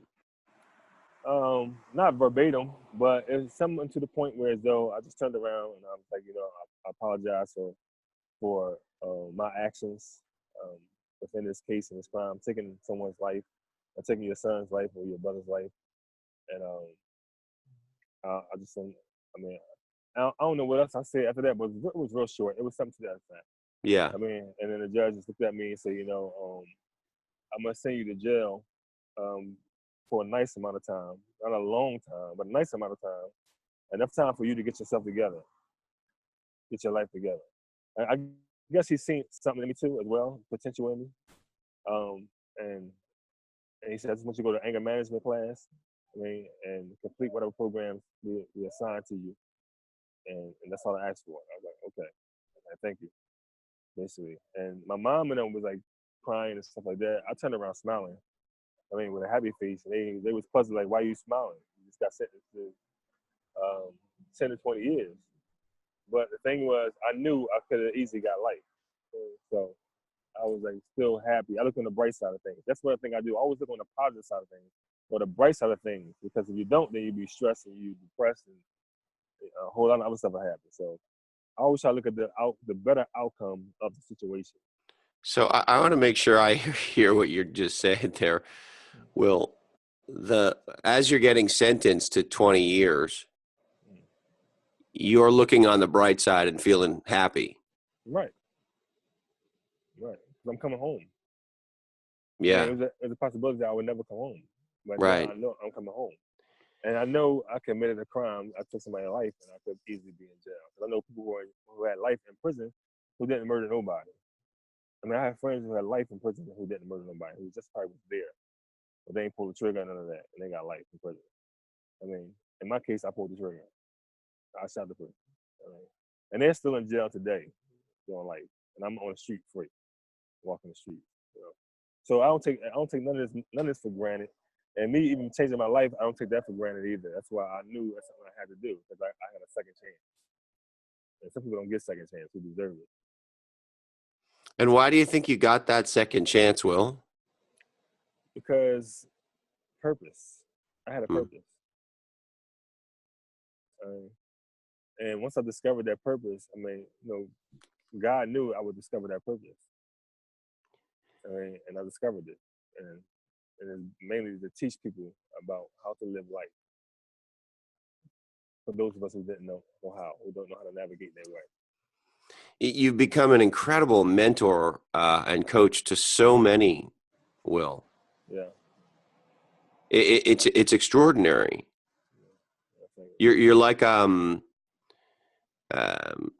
you're almost like an amazing. You hear these old stories of these old monks, these old biblical monks, right. Who just make a difference living in the world. It almost feels to me kind of that's the kind of life you live now. Right. Mm-hmm. Yeah, for the greater good. All for the greater good. Was it hard for you to become a public speaker? Oh yeah. I mean, it wasn't really hard. It just kind of, everything just kind of flowed, basically. And so even my mother, to know me as a kid being quiet and shy and never really talk, to see me speak in front of hundreds of people or 10,000 people at one time, it's like, to her it was amazing. Like, I mean, this is not you. Like, you don't do this. Right. But to reinvent myself, I had to reinvent myself. I had to challenge myself and do things. Like, I'm still quiet. I'm still a reserved person. I mean, like even one person picked that up. I mean, anybody can pick that up, them around. Like Mike McCarthy came to me one day last year in California. He's like, he said, I can see that you're like an introvert. I was like, yeah. He said, yeah. He said, I'm that way too. So it's still to be seen. I don't talk unless people are listening. I mean, that's one thing I tell people. I said, if you want to invite me to speak somewhere, make sure you have an audience that is willing to listen. I mean, I don't want to speak outside while music is playing and loudness over here and people partying over there. I don't want to have that kind of dialogue, because I speak from the heart. So I'm not going to talk loud. I'm not going to shout. I'm going to speak just like this, directly to the audience. I mean, and I want to capture their emotions. I want to make them think, and that's how I feel. If you talk to an ear, then that's all you're going to get is the ear. If you talk to the heart, then you're going to really possess a person. Yeah. At that moment. So. Do you know how many poems you've written? No, I don't have a count. No. Do you have certain favorites though that you like to read in public, don't you, Will? Well, it depends on what audience my audience is. And so like you've started to speak to different kinds of businesses too, haven't you? Yeah, I had spoke at a few businesses here in Philadelphia at some point in time, just telling my life, my journey through life, and how I cope with different things, different obstacles. I mean, because So if you were going to give a speech to a business audience, would there be a poem in particular that you would use for that audience? well, I think the moment had to define the poem Yeah, because like I never really write down a speech. I'm a kind of person who I like to feel my audience first, yeah, yeah. and then once I feel the energy from the audience, then I say, all right, I'm gonna use this poem. You know, once I did an event at IKEA. I don't know if you know what IKEA is, a store here in Philadelphia. Yeah, I A sure do. furniture store. Yeah. I don't buy things there anymore, Will, because when I They put break it. that shit together, there's all Yeah, these extra parts, and yeah. the shit kind of wobbles. So I'm not very good at Yeah, I know. Nobody is. it. Nobody is good at it. It's made to break apart so you can buy it again. That's all. My mom likes IKEA. Yeah. Yeah, she goes. I think she goes there for lunch and shit. Apparently, they have good food. I don't know. What do I know? Yeah, they do have a good setup there, a good lunch setup and dinner. Yeah, I But think she likes it. I was there with a jazz group, and they asked me to do a poem. There was a bunch of Italian senior citizens there. So I said, okay, what poem can I use for this audience? But one job I had when I came home from prison, 'cause I got a little odd jobs working in the barbershop. I got some night jobs, and I worked at the train station, maintenance, cleaning up the train station. And when I was down at the train station, I would lock up the bathroom and stuff like that. After I finished cleaning up, there was one guy would come every night around 8:45, and I closed at 9. 8:45, he would come and he would get on the phone and he would call somebody, and then he would go in the bathroom here, brush his teeth, and wash his face. He was a homeless guy. So I'm looking at him. I'm like, kind of feeling sorry for him. Like every night he come do the same thing. It's the only homeless guy I ever seen come brush his teeth, wash his face, and he'll get on the phone. So I was like, okay, I'm a solutionist. I'm gonna create a solution for this guy, see if I can help him out. So I walked up to him. I was kind of curious, like who he's calling. I mean, if you got somebody to call, then maybe you got somewhere to stay. You know, so I walked up to him. I said, "How you doing?" He said, "How you doing?" I said, "You want to use the bathroom tonight?" He said, "Yeah." Can you not lock it up for me? I said, I'm gonna leave it open for you." So I said, "Well, who you be calling at nighttime when you get on the phone?" He said, "I'll be calling my brother." I said, "Oh, you call your brother?" I said, "Yeah." I said, "Why don't you just go stay with your brother? Why don't you go live with him?" So he said, "My brother live in another country." He said, "I'm from another country." I said, "Oh, you are?" He said, "Yeah." I said, "So why don't you go back to your country? I mean, opposed to living on the street. I mean, it's cold, it's freezing outside, you live on the street." So he was like, he's like, if I go back to my country, I'll be in jail. I'll be in jail for some life. So I was like, I said, "Oh, okay, I understand. I understand now." He said, "Yeah, if I go to jail, I'll be in jail for the rest of my life. So I don't want to go back to my town. So I'd rather sleep here on the street in America." I mean, so I said, "Oh, wow." So it basically like made me think, like, wow. I said that was really deep. I mean, how fortunate I am. You know what I'm saying? In my situation, even though just came from prison, I got a nice little job, making a little bit of money, but some people are in worse conditions than I am. I mean, so I went home. Probably 2 days later, I wrote a poem about it. It's called "Homeless," and I did that poem at the IKEA. And when I did that poem, an old Italian guy came up to me. He's probably like 70 something. He said, "You know what?" He said, "I really like the poem as you said because I used to give money to the homeless all the time. But one time I gave money to a homeless man. He went and bought some drugs, and that just turned me away from it. And I stopped giving money for years."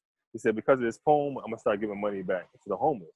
So I was like, "Okay." I mean, he said, "I really love the poem." I said, "Thank you." I mean, so the poem had resonated with him and maybe many others that were there that night. But I mean, he was so touched by it that he came to me and just told me his story. And And I was like, do you "Wow." remember the poem, Will? Yeah, I remember. Could you recite it for me? Of course. It's called Homeless. Well, mainly it's called my gratitude or being grateful, basically, what you have.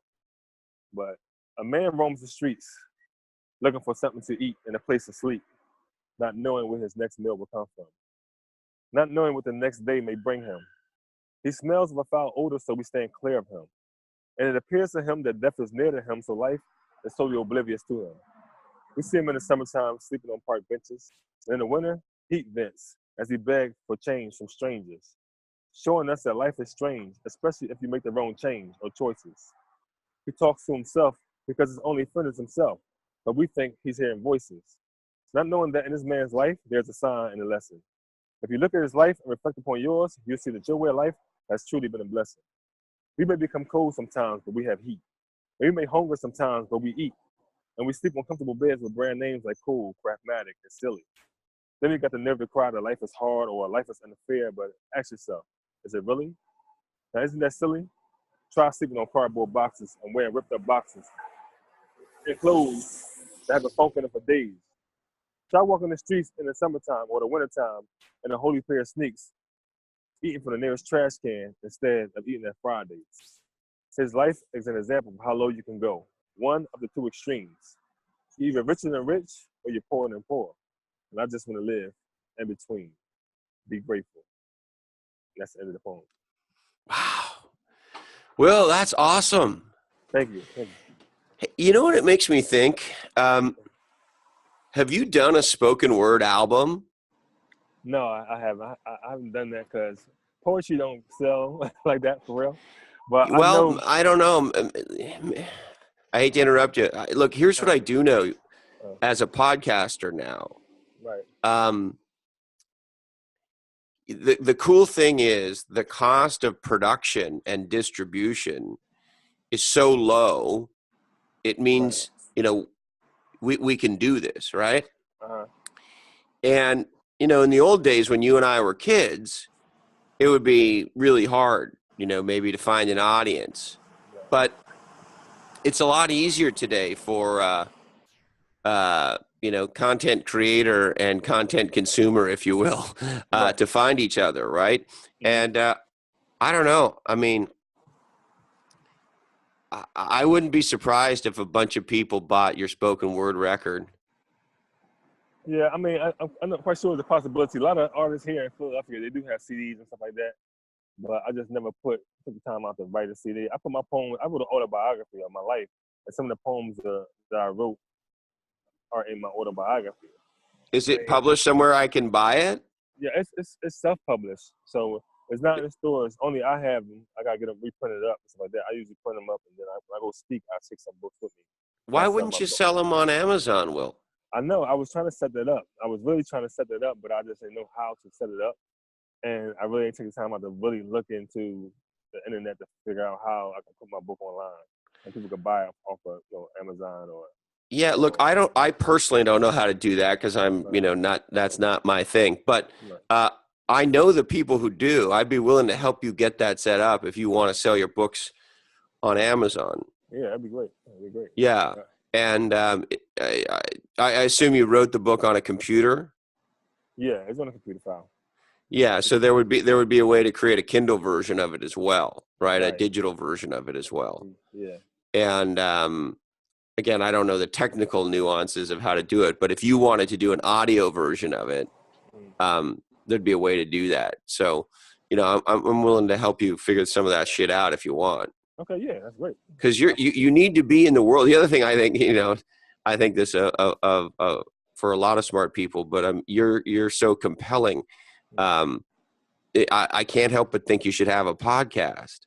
Right. Yeah. Somebody else asked me about that too. I mean, and you got such a great voice. Oh, thank you. I had a TV show here for like two years. A talk show, TV talk show. And then somebody was asking me, I forgot who it was, and one like, they need to do a podcast. I was like, yeah, I thought about doing it, but I never really just put it together at the time. I'm doing so much stuff, but I think it will definitely come together once I get all the details of it and the. You could even shoot it. You should shoot some episodes from the barbershop. Right.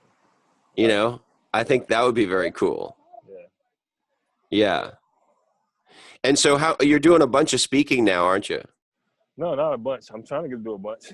You're trying to do a bunch. Yeah, I'm trying to do a bunch. I want to get down with somebody who can actually book speaking engagements for me. I mean, in colleges or schools. I really want to venture outside of Philadelphia. So I'm looking right now to pursue that career about 2018.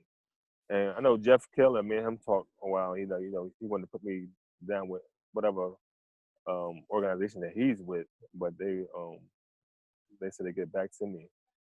I'll get back to him actually.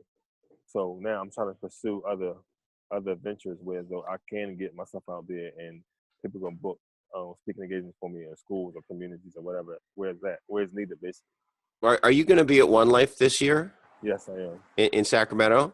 Yeah, I actually flying out there on the 17th because I have an interview with the television network out there that Tim Rose has set up, and we also going. Like I said, we're going to a few schools and we're going to a juvenile center, and then we're doing a Dare to Dream that Friday. So I'm coming Oh, out there that's early. great. Yeah, I'm coming there early. I mean, I got an overwhelming response back last year when we did it because when Tim brought me to California, I said, look, if I come to California for the conference, I at least want to go to a school.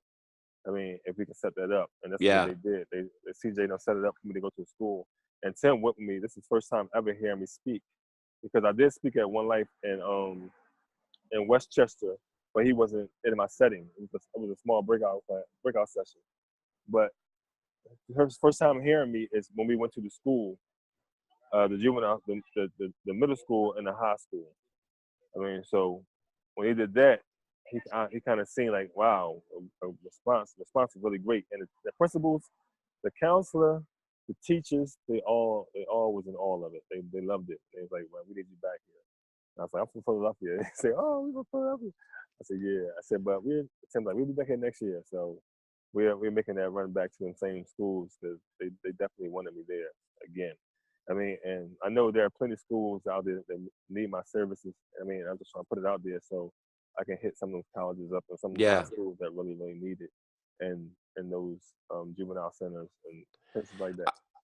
Well, having been in the room when you're speaking and reading poetry and, being you, I can't imagine any audience that wouldn't benefit from having some time with you. I mean,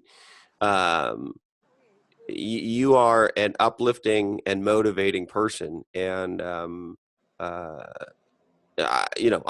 awe of what you've done with your life. Thank you. What do you think, Will, it was about you that motivated you to change your life when so many others in your situation? Not now. Excuse me. Not now. Yeah, I'll be having. Yeah. Yeah. Yeah, but I'll be back here late tomorrow. Where you at? Down here? I live right there. Okay, you'll see me. You'll definitely see me. All right. Yes. Sorry about that, Chris. Yeah, no worries. That was one of the kids that was locked up when I went to the prison. See, that's how they run up on me all the time. Like, and he wants to talk to you now, right? Yeah. He's like, you came to the prison? It was a young lady. He came to my prison and talked to me. It's like, remember that? I was like, oh, yeah, I remember you. I don't remember her, but I remember I went to the prison she was at. But, all over the city, I run into young people like that. And they want to engage, they want to talk, but then they see me. Oh, I see you. I know I can run into you. And that's the beauty, and that's what I get out. That's why I continue to do it. Because I know these kids, they still need that kind of continued guidance and that mentorship. So. And what do you think, Will, it was about you? You and I have talked before. The statistics aren't great, right, for rehabilitation in prison? No, they're not. And you saw a lot of folks on the treadmill, right? Right, exactly. And so what do you think, why were you different? Because I wanted it so bad. All the pieces are there. It just says how bad you want it. And when I was in prison, I said to myself, I want to use this phrase. Any difficulty I get into, I'm going to use this phrase. I attach myself to it. The phrase is, where there's a will, there's a way. I'm saying you hear that all the time. But to hear words, see, I'm a poet, so I really love words. I really take words to heart. A lot of people do, because words are very powerful. So just by me just saying, where there's a will, there's a way, I'm going to find a way, to get out of whatever situation I'm in. And that kept pushing me forward and forward. Regardless of what obstacles I ran into, I'm like, I'm gonna make it through this. What lesson I gotta learn today from this issue or from this problem? Because I say in life lessons, you only learn when you pay attention. You can go through the same thing over and over again, knock yourself inside the head over and over again. But if you're not paying attention, you'll never reap the benefits of whatever substance it is. Okay? And some of us, it takes a lot for us to pay attention, right? Right, exactly. So when it comes to a level of insanity, you keep doing the same thing over and over, expecting different results. But Do you remember when you first heard that expression? where there's a will, there's a way. No, the definition of insanity is doing the same thing over Yeah. and over again. Yep. I don't remember when, but I know it was probably a long time ago. Yeah. Yeah. I became like a sponge. Basically, I became a sponge for information. And Did you knowledge. read in prison? Yeah, I read. I read various things. Not no particular autobiography or book. I read about Malcolm X, of course, because he kind of similar to my lifestyle. Him going to prison and being in the streets and changing his life around. And then because he had the same last name as I have, Little, you know. And then I converted to Islam in prison too, when I was in jail. So we had a lot of similarities, and people said we favor, we look alike a lot too. So we had a lot of similarities. I read a lot about Martin Luther King. I was I really loved Martin Luther King as a kid too, his speeches and stuff like that, how he spoke. And I read different like world magazines, anything that was relevant to life. Like there are a lot of books and people that read author books like street stuff, and like Donald Goins is one favorite author that a lot of people read in jail. But folktale stuff and street stuff, I didn't want to read none of that stuff. I wanted to read stuff that was really going to benefit. And I started studying the dictionary. Because if I was going to be a speaker, I wanted to help my vocabulary grow. You just started studying the dictionary? Yeah. Like just reading the dictionary? Yeah, reading the dictionary, reading the definition of words. So when understanding different words, because I say words are powerful. So being able to use that in my writing sometimes, or just when I read certain things, I can comprehend it really well, understand what people are saying when they're talking. Then I start listening to a lot of speeches and reading a lot of speeches, and I start, all right, what does this word mean? What that word mean? So I really I started self-educating. I dropped out of school in ninth grade. I didn't, in 10th grade, I dropped out of school in 10th grade, really. I graduated from ninth grade. And I really didn't go to my graduation because I was tired of school at that time. I kind of knew what I wanted to do, sell drugs. So in ninth grade, you were focused on selling drugs, not graduating from ninth grade. Right. I graduated, but I didn't even go to the graduation. Oh, you did? Yeah. Okay. It wasn't like it achieved anything. It was just, all right, just go to school. Did you end up getting a high school diploma in the end? Yeah. I went to jail. I got my GED. You did? Yeah. I knocked that out. I was academically inclined all the time. I just that I applied myself. I did. I had a good memory. I have a great memory, so I can memorize a lot of stuff. So I knew that education was only about comprehension and memorization. That's all it was. And that was easy for you. Yeah, that was easy for me. Yeah. You have a fascinating brain, Will. Thank you. And as you look back on your childhood now, sort of, what are the things that sort of are with you about your childhood today? That are with me? Yeah, as you reflect back, what are the things that sort of stick out to you that you are reminded of, that you remember? I guess my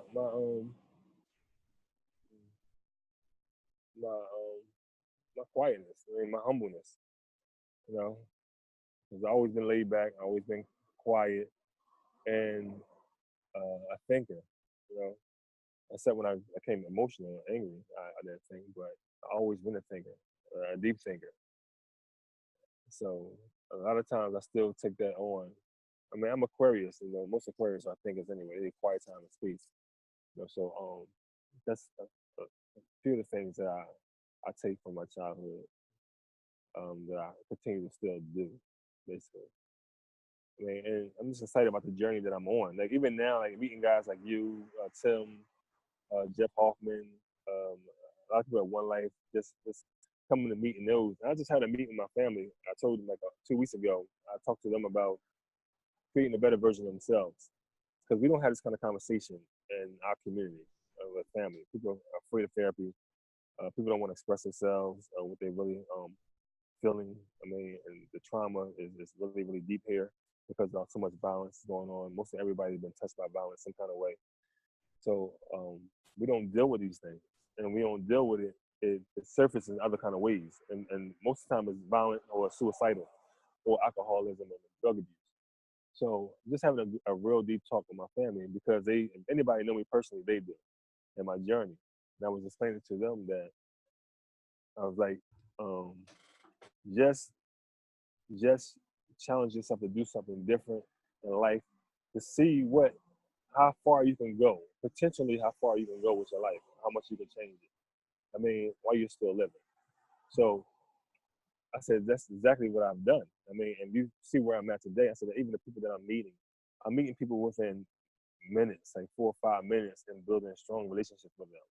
And normally you meet people, they like play around. Okay, I'll talk to you later on. I'll call you, I'll see you here and there. And then they never come through. But when you start meeting people that are really sincere about what they say and what they mean, I mean, it's like a domino effect, a connection to connection. How I got the one life is very, it's very like, what I say, it was mainly me connecting with people and taking and challenging myself to do something, do the thing. Because I was invited to organization. They had a kind of open house party. I was invited to that party. I met one lady, Miss Pam. She was like a community activist, a part of this unified interfaith-based organization. And I had my shirt on, this Teach Peace shirt, you can see it. I had one of these shirts on, this shirts I sell in the community. Peace Living and Teach Peace is my organization. So she's like, I'm gonna invite you to the interfaith organization to tell your story. So I said, okay, I'm gonna have that day. So I go to there, and then when they have the meeting, they give me about 10 minutes to speak about my program, my mentoring program, the shirts that I'm selling, the Peace Living the shirts, and my documentary that Fox News did on me. They got an Emmy Award. So when I was doing that, a young man had came in to the meeting, uninvited, and they said they seen it online. They just want to sit in and just hear what's going on in the community. So they let him stay, and I was telling my story. Then after I told my story, they was all like in awe about the story, about what happened, the power of forgiveness piece, when the brother forgave me for killing his brother. So when I was leaving, they gave me a ride home because I didn't have my car at the time. They gave me a ride home, and we just talked. And she said, I like what you're doing. I really love what you're doing, what you said back there. He said, I want to introduce you to my father. He's a part of a group called Go Abundance. I said, oh, is he? He said, yeah. She said, I would like you to go to one of their meetings because they're all about helping people and helping people find their way and their purpose and finances and stuff like that. She said, I think it'd be good. I think it'd be good for you to meet them. So I was like, okay. So me and her stayed connected for a while, me, her, and her boyfriend. Then one day she just called me at the Player Blue. I was working, cutting hair. She said, the meeting is tonight. Can you go? I said, can I go? I said, yeah, I can go. She said, I'm going to give you the address, and I'm going to come pick you up. I said, I'm driving. She said, just give me the address. She said, okay. Then she called me back later on. She was like, well, I got a headache. I got migraine, so I might not make it. But if you still want to go, I was like, yeah, I'm going to still go. She said, all right, I'm seeing the address. So I just went. Now, I had a choice to even not go because I knew I wasn't going to know nobody there, or I had a choice to go and to see what potentially could happen in my life. I mean, so I chose to go. And I went out there, Westchester, right outside of Philadelphia, big house on the hill, big windows. And I knocked on the door, and her father, Jeff DeLone, he answered the door. So when he answered the door, he said, hi, Will, how you doing? I see your documentary. My daughter told me so much about you. Come on in, I introduce you to everybody. So it was like a real friendly atmosphere. I was the only Black person there. Real friendly atmosphere. Everybody was smiling and talking, and he was like, "Yo, this person." They introduced me to Tim Rhodes. He said, "Hey, Tim, this is Will. He got a great documentary out. My Fox News did it. Got an Emmy Award for it, and everything else. And I think you should talk to him." So me and Tim started talking.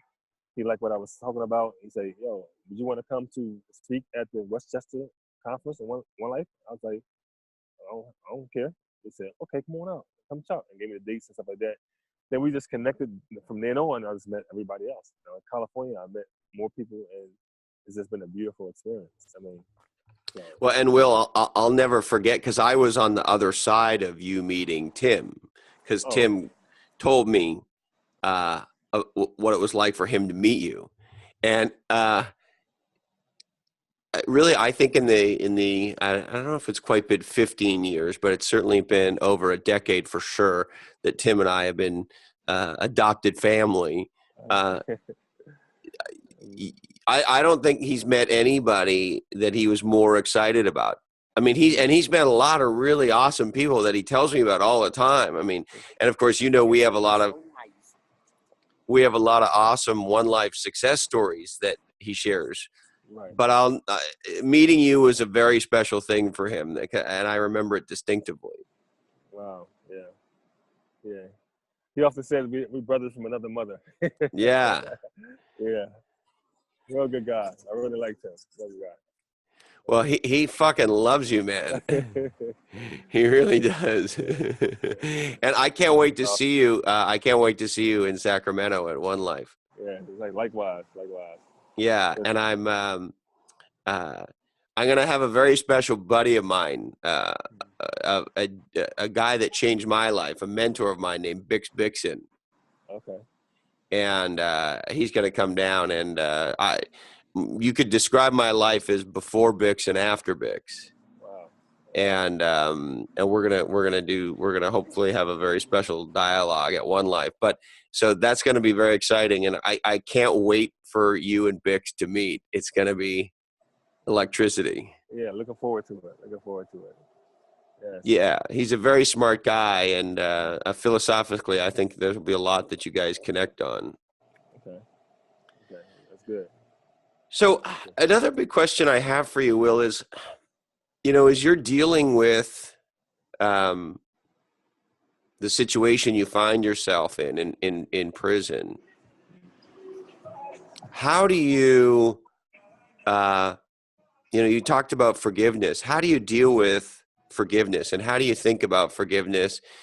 And then from there, how do you move forward with your life? Yeah. So my thing is like with me as a kid, I really never held grudges with anyone. I mean, um, unless it was really something really serious that took place.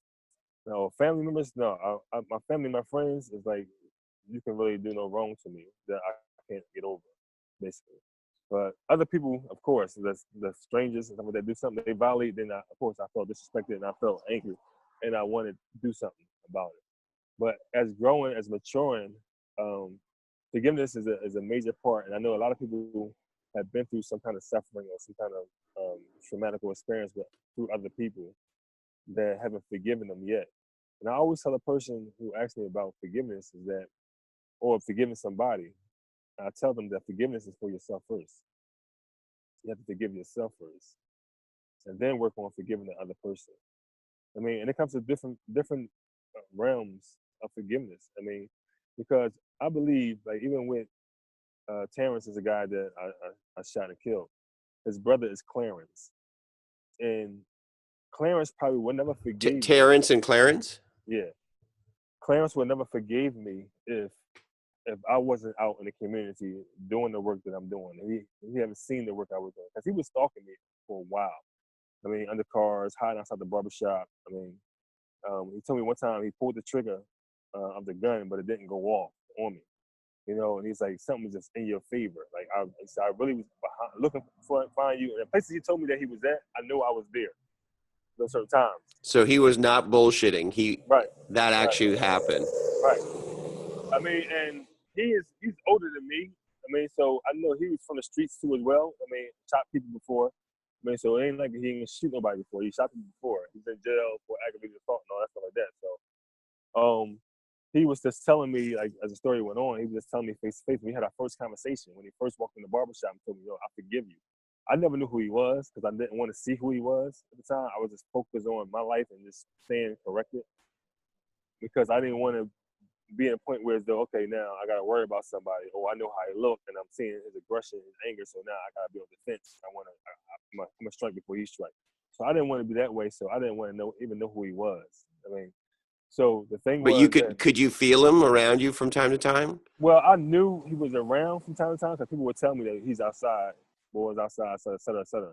And I was like, all right, so I'm here. But He's you outside. didn't know who he I was. I didn't know who he was, but people would tell me he was outside. Yeah. I mean, so I didn't really care if he was outside or whatever. I said, if he tried to do something to me, of course I'm gonna defend myself. I have a right to defend myself at one, but I'm not going to attack him no kind of way. I mean, so eventually, like my work and the good things I was doing in the community kind of helped win him over to make me a forgivable person. I mean, and not only him, he forgave me, but the aunt forgave me, the sister forgave me, the cousins forgave me. I mean, a lot of his whole family forgave me. I work with his family a lot, like mentoring some of his nieces and nephews, at points in time and through the years. So, and then when I wrote my book, a lot of them could see that when I wrote my autobiography, I dedicated the autobiography to their brother. So even though they didn't know me, the new Will I have become. And Will, I hate to interrupt you, but why did you dedicate your book to the guy you shot? Because I mean, I knew I was in a realm of ignorance at the time. It was all ignorance. It was over nothing. Now I ran into guys that one guy I shot at almost killed. He's a police officer today, right? And just even seeing him, like I took this man's life for nothing. Probably because I was angry or upset. We got into an argument or something like that. I mean, I seen how petty it was. The same way it's going on out here in the community today. People are dying over petty arguments, for nothing, basically. I mean, and I seen that, like, I dedicate this book to Terrence Bryce, who died in the realm of my ignorance. I mean, and that's all it was, is ignorance. I mean, so when his family seen the autobiography, some of his family came and got some books from me. Like, I want to get the book, I want to read the book. Because they never knew that side of me. They never knew my story either. I mean, and there's so much is going on in our world today, especially all the violence is going on in the community and stuff like that, whereas though that people really don't know what people are dealing with on a day-to-day basis, and that they can't deal with it or don't know how to deal with it. So me just sharing my story to them, it kind of opened them up a little bit, because he had a similar story. I mean, he had a similar story that he grew up without his father. I mean, his father was a black mafia hitman. I mean, so that image he always looked up to. My father's this, respectful in the hood. Everybody respect me.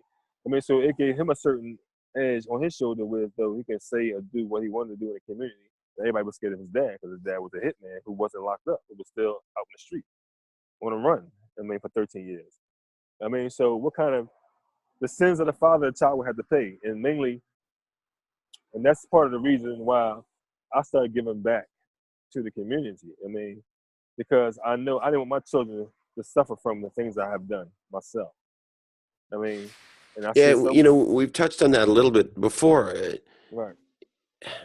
What is it, for you, Will, that made you want to be a father when you didn't have a father? And of course, it's a stereotype, and but we hear it all the time, right? That the cycle continues generation to generation. Right. What was it about you that wanted you to break that cycle with your kids? Because I knew it was needed.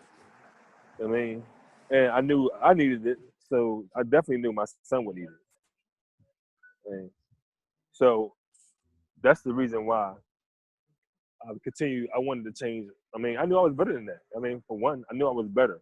I mean, me being a father, I wanted to be a proud father. I mean, because I always wanted a son. Anyway, I really wanted a son before I died, because I thought I was gonna die on the street. And I was trying to. My girlfriend at the time told me she was pregnant. I was happy about that. If I do die, at least I'll leave somebody here for my mom. I mean, that's how I was thinking. I'll leave a child here for my mother. Wow. I mean, to remember me. I mean, so since I lived, it was like more so. Now, I mean, I didn't know no better, the things I've done, so my son is going to know better. You know what I'm saying? He's going to have a father that care about him. He's going to have a father that teach him the right things to do and teach him how to stay out of the streets in a way where though that he'll fall victim to what's the circumstance out here. I mean, become a product of his environment. I didn't want that for him. And remind me, Will, how far into your sentence? You were fairly early into your sentence when your son was born. Yeah, I was like 8 months in. My girlfriend was like only 2 weeks pregnant when I got locked up. And so you missed the first 10 years of his life. Right.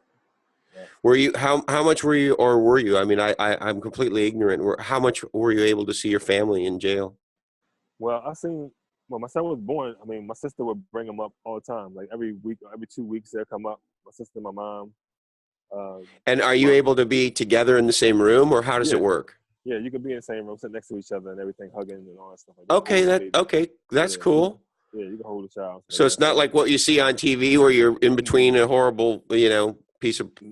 No. No, no, that's only people who are restricted from visits, like personal visits. So you can, if you get restricted, like if you're in a hole, then you get a restricted visit where you got to talk between the glass. I mean, so you can't really touch your family or be in that kind of setting with other people either.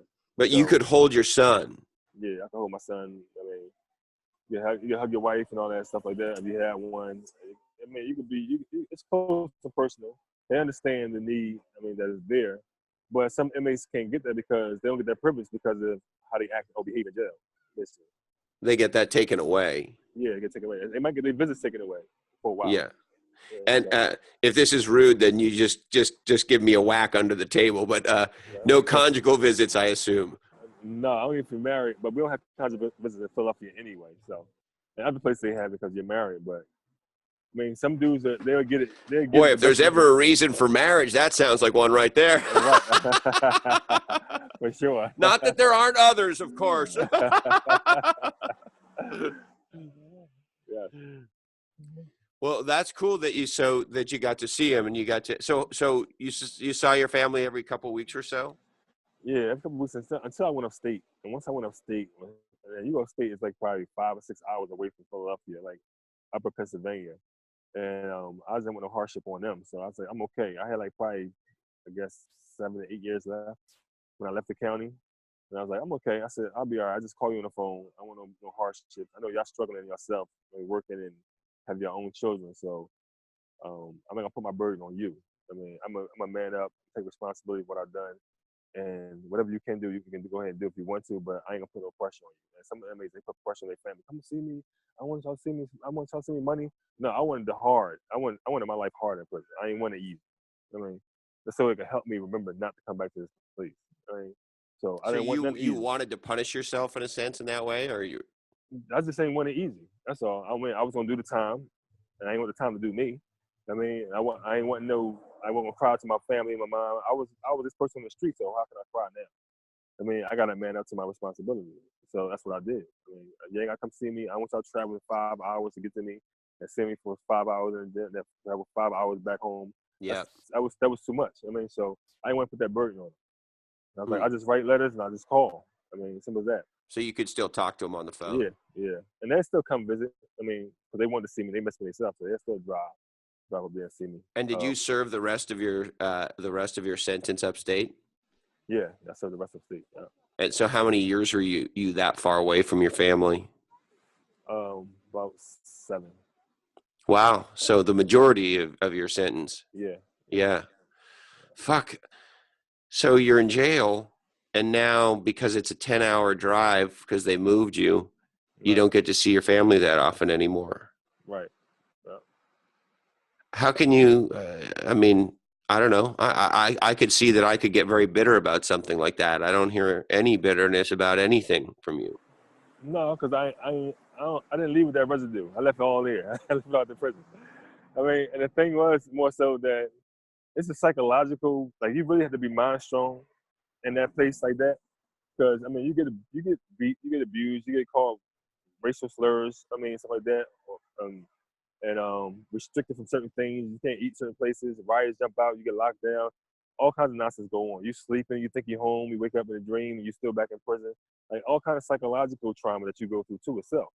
I mean, so all of that you have to really be strong mentally, emotionally, and physically. I'm saying through the years, and that's why some people they go crazy. I mean, some people go crazy in that jail. I've seen it. Some people try to hang up. I seen guys try to commit suicide and hang himself and didn't really kill himself and just broke his neck and excruciating pain all night long and screaming and hollering. Oh my God. I seen guys get raped, young guys get raped in there. I mean, I seen guys get murdered in there. You know, so it's really a place that you really don't want to be at. But some people just they become conditioned. I mean, to live that kind of lifestyle because they're afraid of who they truly may become, basically, and the responsibility behind that. So. And did you think you found your true self in jail? Yeah, definitely. How do you do that? I hear the way you just describe it, and it sounds horrible. It sounds chaotic. Right. It sounds like you know, you as human beings, our neurology is not designed to always be on fight or flight, always be worried about what could happen. That's the situation that you describe. Right. And so how do you find the place in your mind even to go to work on yourself, never mind get your high school and of course do the reading and self-education that clearly you did, Will? Well, because you adapt to your environment, basically. Yeah. I mean, and once you start adapting, you start adjusting, you say, all right, it is what it is. Now, this is what I gotta do in order to stay focused. I mean, stay on track, and I knew what I needed. So I was gonna turn, since I couldn't go to college, I didn't go to college and graduate. I was gonna turn prison to my college. I mean, instead of going to Penn State, I went to State Penn. But I turned. That's a great line. I mean, so I just turned into my college. I mean, and I say I'm gonna do self-evaluation every day. You know what I'm saying, on myself until I get better with my life and change it. I mean, so that's what I did. I did self-evaluation, and every year that I've been home, I do a self-evaluation around my birthday. I mean, where I've been at, where I'm going, what I'm doing today, what mistakes I made.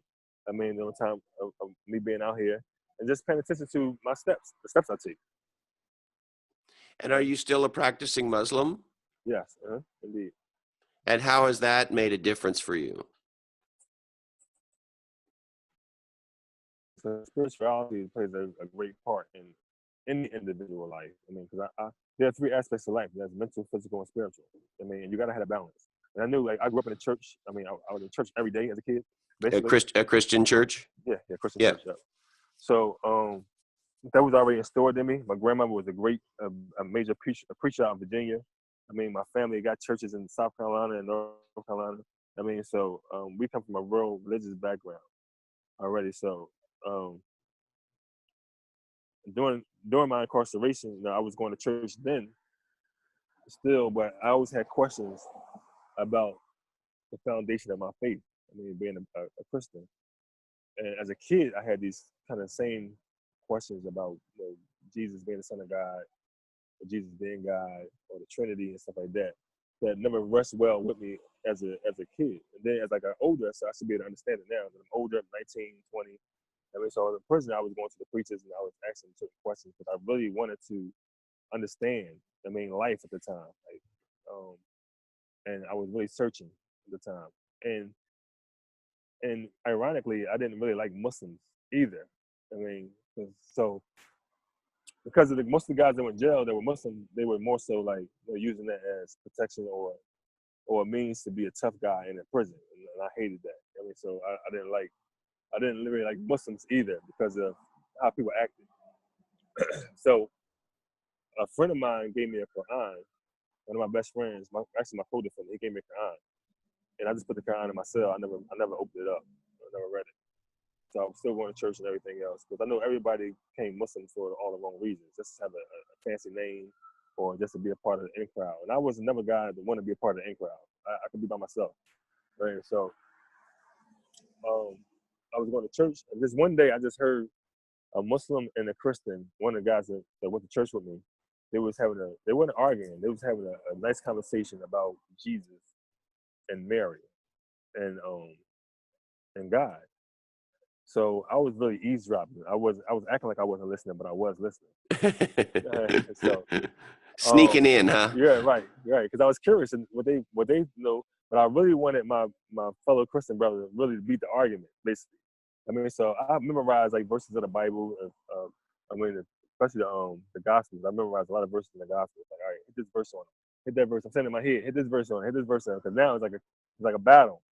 But I'm like Jedi mind tricking, sending messages to him. I'm saying through my head, through his head, to hopefully say certain verses. But then, as they talked about Jesus and stuff like that, and the brother was sharing what's in the Quran, what the Quran said about Jesus, I kind of said, okay, I understand that. And then we talked about Adam and Eve, I mean, and the devil. I said, okay, I kind of understand that too. That sound kind of right to me. I mean, so all the things I learned in Bible study, it was kind of confusing to me. But when he started talking about Jesus and Mary and stuff like that in the Quran said, I said, okay, I'm gonna go back in my cell, I'm gonna pick that book up and read it and see what it says. I mean, so I started doing that, and it just like it was just easy for me to understand. And I said, okay, I can agree with this. Okay, I can agree with this. I understand this. Okay, I can see that happening. I mean, so I just started investigating more and more about Islam, and then I eventually converted to Islam, and that played a major part of me being humble and controlling my anger too, as well, and being a peaceful person. Um, like I always been a peaceful person, but even being more like enhancing what good qualities I had already.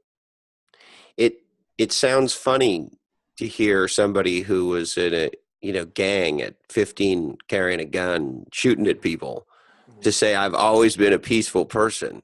Right. So Right. how do you connect those dots, Will?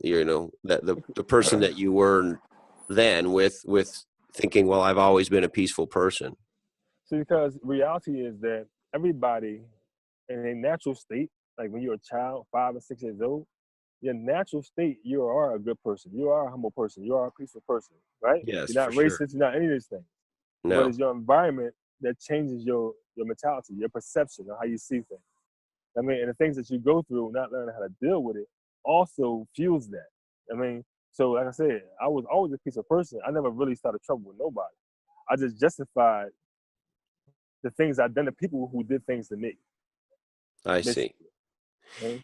And is the other dot you connect that because you didn't have your dad or other male role models in your life, and because your mom had some troubles that she had, you didn't know, essentially you didn't know any better than to follow the other kids around you. Is that what happens? I mean, is it Right. that simple? Right. It's just simple because you learn it from each other.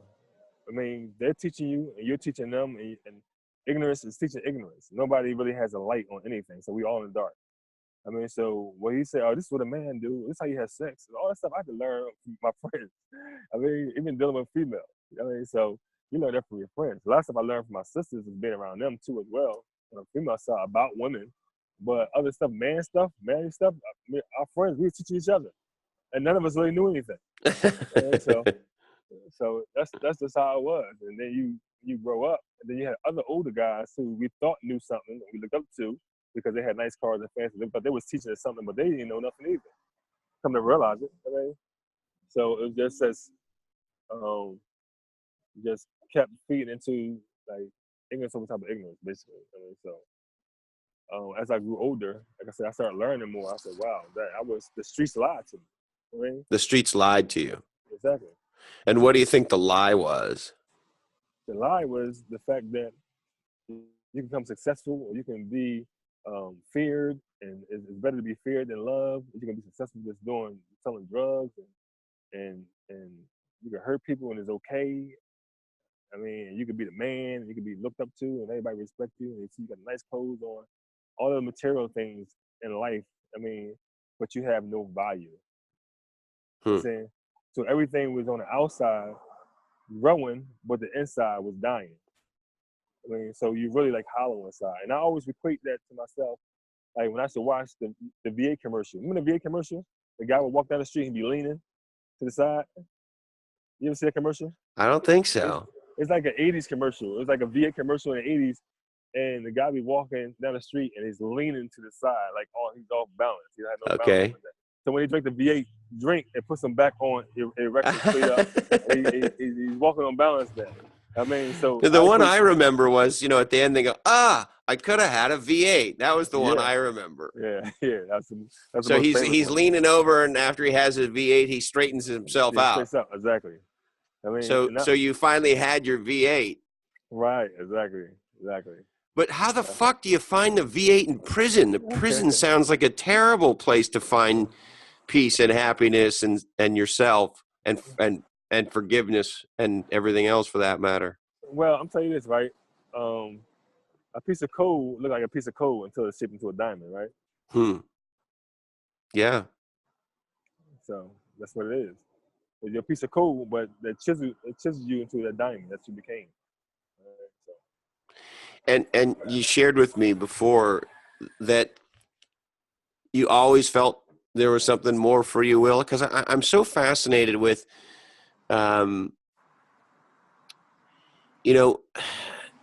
I have a tremendous amount of appreciation for if the puck bounces a different way in my life is very different. Right. And I think I have a magical life, and I'm incredibly happy and grateful for that. But I'm also not confused that things could be different easily. Right.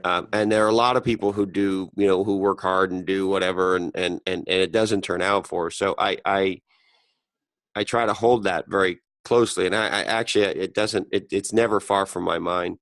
And so as you think about yourself, it could have bounced a lot different. Right. And statistically it should have, right? Mm-hmm. Because you've shared with me before that our prison system is not in the business of rehabilitating people, right? Right. Exactly. So what was like I guess my question, or the thing that I'm just continuously fascinated by, is how in that horrible situation, where you got to deal with what you did and you got to deal with the situation you're in at the same time, and both those things could cause a lot of anger, a lot of hatred, a lot of bad thoughts and deeds. How do you find the way to go to the light, so to speak? Right. Share willpower. The thing we have is like one thing I teach to people. I said we have 3 gifts that God has given us, and one is the gift of life. 2 is the gift to be able to reason, have rationale, and the third one is the power of choice. Everything is still in your power until you give your power away. And regardless, they took my freedom away. In prison, but they didn't take my power to choose to do the right thing. I still have a choice in the matter. So anything that you do, you still have to ultimately make a choice. It'll be a good choice or a bad choice. You still have to make that choice. And I chose to make the choice, the best choice. My next choice will be the best choice. I said to myself, my next choice will be the best choice. That became a mantra for you. Right. Yeah. Exactly. Wow. And so, what's that day like? The day you get out of prison? Well, that day was really surreal, because there was a lot of guys with violent crimes that getting hits on top of their time. Like they go to the parole board, they say, "All right, come back and see us another year, or come back and see us in 2 more years." And I was So your colleagues, your friends expected you to be back soon. No, not them. I'm saying the parole board that you got to see before you get paroled. Uh-huh. You got to go in front of a board of people, like 3 guys who got to say, "Okay, you're fit for society again." Oh yeah, of course. So those uh, guys, they were actually giving out extra time to people. Like you got 10 to 20 years, or you got 20 years, you don't got 10 years. You can go home on your minimum. But if we want you to stay here for 5 more years, then you got to stay here 5 more years. They feel as though you're not fit for society yet. wait a minute. So I want to make sure I understand. If you were applying for parole, and they could extend your sentence? Yeah, exactly. So not only were you not getting paroled, but instead of serving 20 years, they could add another 3 years or 5 years? No, they can't add no more after 20. Like 20 is your max. Okay. But you have a 10 to 20. So you have a minimum, you have a maximum. So you got to do a minimum of 10 years, and then you're eligible for parole. You can leave jail if everything is right. All your paperwork is done, and you've been a productive citizen in prison. Yeah. If you don't have no write-ups and like that. But if you go in front of the parole board, that time they was hitting so many people. Some people didn't even have write-ups. They said, "All right, we don't think you're ready yet. So do 2 more years to your maximum. I see. Or do 3 more years to your maximum, and then come back and see us." So I didn't want that to happen to me, because you get excited, you're ready to go home. So the thing is like, all right, I'm about to go home. I might go home. Then the fear is there too. If I do go home, I got 10 years of parole, so I don't want to come back. So all that's running through your head. You're happy, and then you like a little bit afraid. Because you don't know what to expect. Your first time on parole, your first time being away from home for so long. Never had a job before, and you gotta go out there and work. You gotta try to hustle, find a job. You don't want to resort back to the same thing of selling drugs and hustling. So my first day out was like, all right, I'm just gonna do this. I'm not coming back. That's all. So you're of course excited to be out, but it's the mountain you now have to climb seems terrifying. Is that what I'm hearing you say, Will? Exactly. You don't know what to expect. You don't know what to expect once you get out there. You don't know what's going to happen for you, how things going to fall, or even with me, I don't know guys looking for me, or people still want to kill me, people still angry about me coming home from jail. I mean, all that stuff. I mean, so all that stuff I got to deal with. When Yeah. I get out. Well, I mean, and Clarence was trying to kill you. Yeah. Yep. He was. So, and what was it like as you initially with your friends and family to be back after a decade? Yeah, it was overwhelming joy. I got to see my son. First thing I went to see was him. I see my grandmother, and I was just praying that everybody still was alive when I got out. My mom, my grandmother, my sisters, stuff like that. So that was a blessing in itself that everybody still was alive. My father was still alive at the time, and So, of your that's immediate family, you hadn't lost anybody in that right, decade. right, right. So I was so happy and grateful for that. And then just going home and seeing everybody and seeing my family. It's like, where you want to meet at? So meet me down in Center City. I want to see some people. I want to see people in different clothes and different nationalities, all that stuff. I'm tired of seeing people in browns. I'm seeing a bunch of black people in the same environment, a bit of white people, no Asians. I said, I want to see different people from different ethnic groups. I want to walk to Center City to see the buildings. Like a lot of stuff I just took for granted. I mean, that I just wanted to see. I wanted to eat at McDonald's. I mean, That's what you wanted. You wanted yeah. a burger from McDonald's.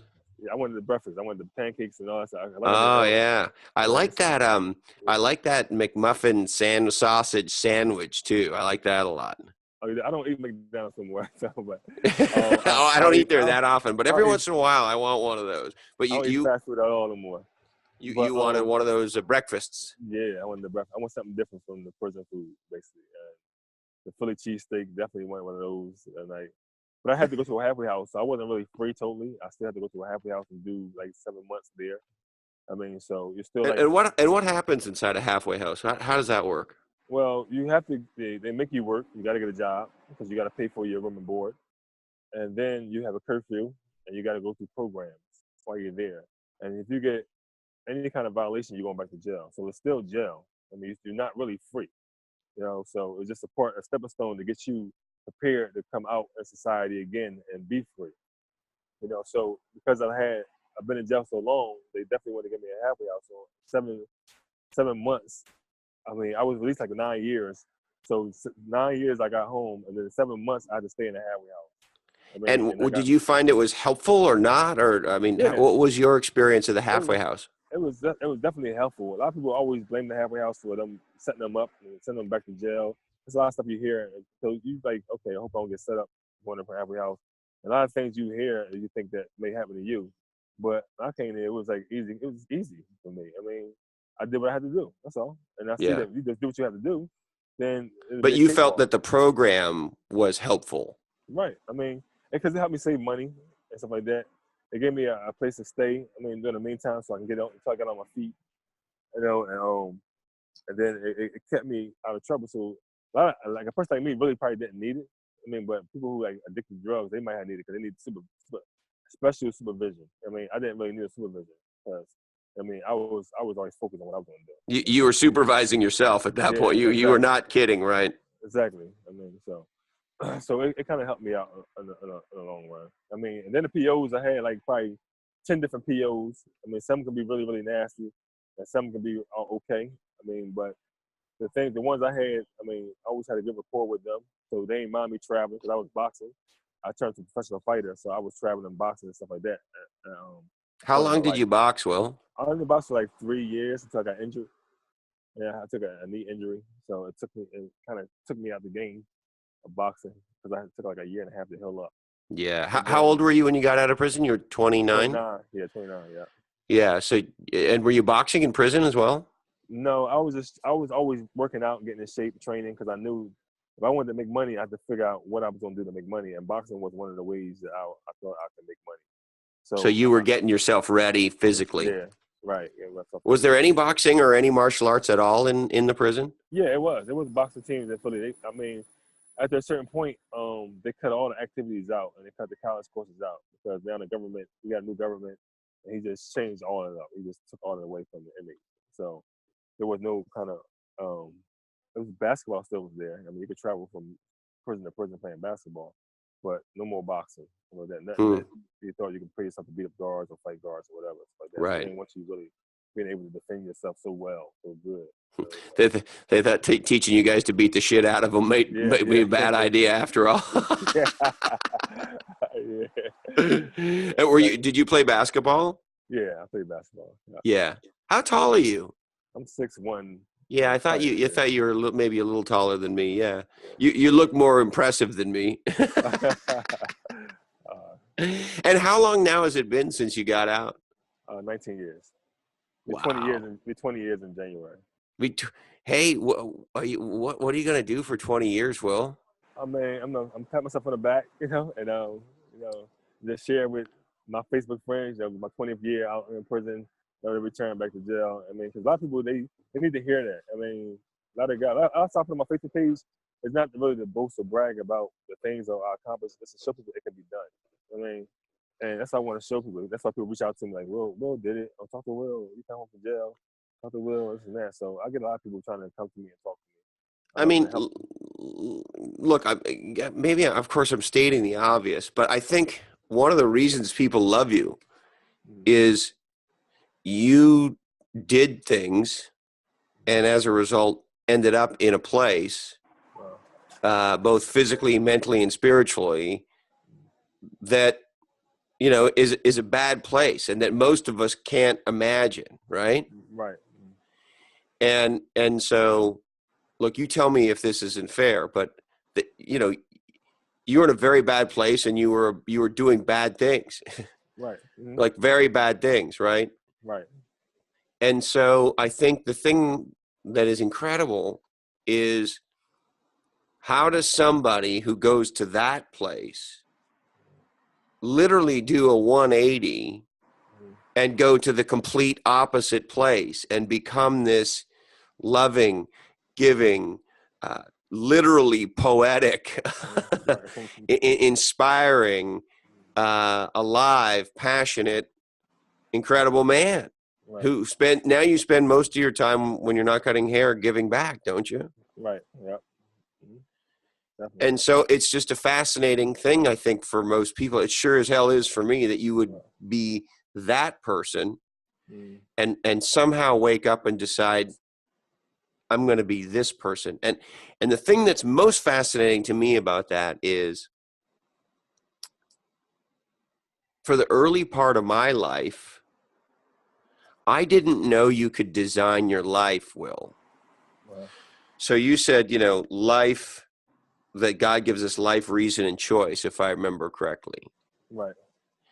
And on the choice front, sure, we can choose our behavior in any given moment. But what I didn't know is we could actually, as human beings, say, hey, this is the person I want to be. So character. Right. And this is the world I want and life I want to create for myself. And we're actually able to do that. And we live in a part of the world where we're able to do that, right, in a way that you can't in a lot of other parts of the world. And so I guess my point is,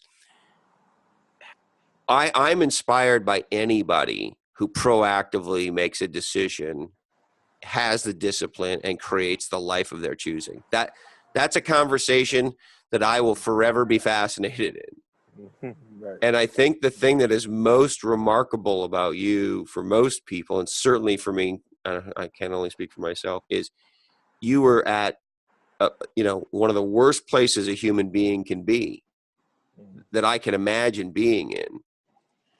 And now you're here. Right. Exactly. That makes you fucking awesome, Will. Thanks. That makes you believe. That makes you a person who makes me believe in humanity again. Right. Remember, you were talking earlier about reminding us, right, of who we are. Right. That rehumanization.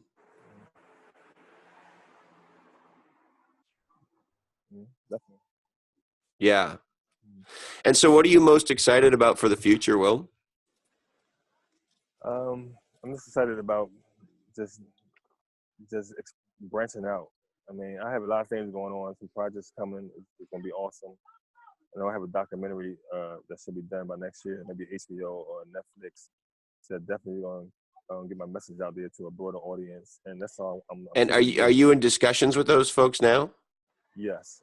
Yeah. Yeah. I There mean, should everything, they, it's filmed. it's But filmed. yeah, it's filmed already. It's editing. They're going through the editing process right now. And who produced it? Heidi Yeoman, a lady named Heidi Yeoman. I think she's out of what state she's in?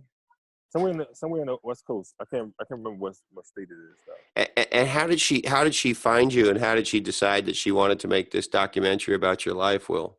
Well, she's the author and she do documentaries. But I had went to Washington D.C. at an anti-violence rally. And I spoke there, and she's part of the Brady Foundation as well. So they spoke, and then we just connected. I mean, and clicked. And I was talking to her, and in a matter of seconds, she gave me an email and stuff like that. And she said, "I want to come to Philadelphia. I want to come talk to you." Your daughter's following you around the house. Is that what's going on? Yeah, but she's eating cereal now, so she's okay for the moment. What's that a picture of above your head? That's just a picture of a flower. A flower. Yeah. Maybe I got food on my mind. It looked like a pizza to me. Like, why is there a pizza on the wall? Yeah, So how many kids do you have, Will? I had 6. Yeah, that's what I thought. A lot of kids. Yeah. Yeah. Boys and 3 girls. How many? 3 boys and 3 girls. Wow. So you got an even hand, so to speak. Yes, indeed. And what are their ages? My oldest son, he's 28 now. 28. Wow. Yeah, he's 28 now. And my other son is 18. And I have another son that's 12.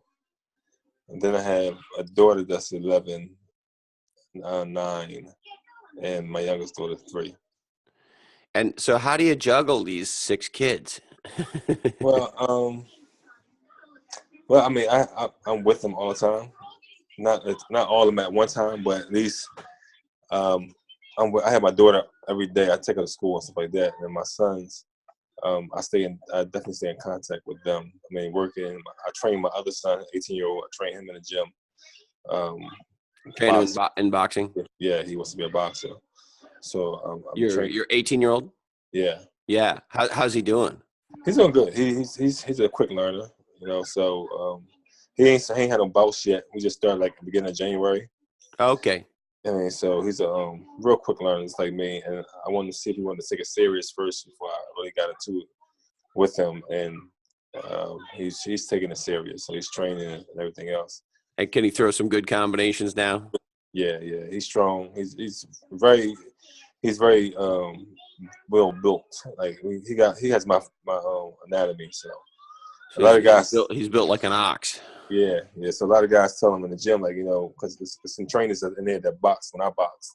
They was telling him how in shape I was. Like, I was the most ripped person in the gym. Like, my body was really, really in shape. And he kind of can tell a little bit now because I'm still in good condition. Just not in shape, that boxing shape like I used to be. But it kind of pretty trim. Yeah. I'm 185. 185 and 6'1". I mean, that's great. Yeah, it's good. Yeah, what does your son weigh? He's 155. 155. Yeah. And will he cut down to about 145 to fight, or do you know yet? No, I don't know if he could trim down that much weight because he's naturally built already. He don't really have that high percentage of fat on his body. So he'll probably fight at his natural weight or close to it, you think? Yeah, like when I was like heavy, I can lose one. I can go down to 175. The biggest I can get was 180 when I was boxing. I can't gain no weight over at 180. I can lose after 173.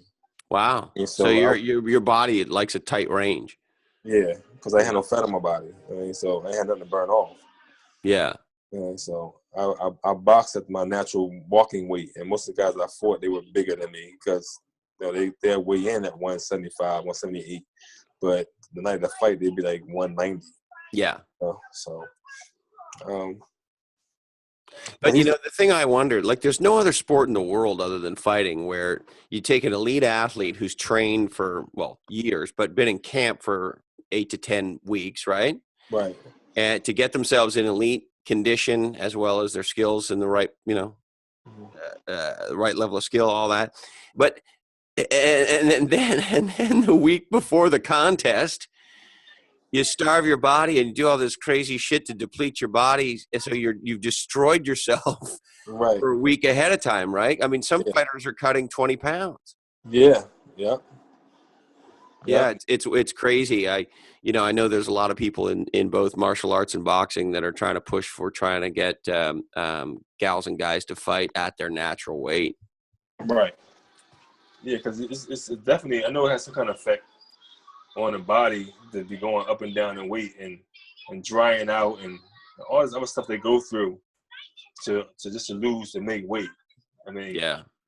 So, and a lot of guys want to fight at a smaller weight, so they can come in bigger than their opponents anyway. So that's kind of the tricks of boxing, and that's why I left alone because the politics of boxing. It was horrible. So you'll win a fight and you'll still lose because they favored the other fighter to win. But I didn't lose too many fights in my pro career anyway. I didn't have 5 pro fights and I only lost 1. That's the last fight I had because of the injury. I got the injury before the fight, but I still fought. Not knowing that my knee was dislocated. I didn't know it was dislocated. How do you not know your knee is dislocated, Will? Because I snapped it back in place. Oh, God. Yeah, I said when I was training, I snapped it back in place. It happened so fast, I felt it snap out, and I just snapped it back in place real fast. And then I just stood up, and I was walking like. Did you think it was like the 3-second rule? When you drop some food on the floor if you're cooking or whatever, and you drop some, or you're eating your dinner, and you just go, well, 3-second rule, I can still eat that. So you figure if your knee's only out for 3 seconds, it doesn't count.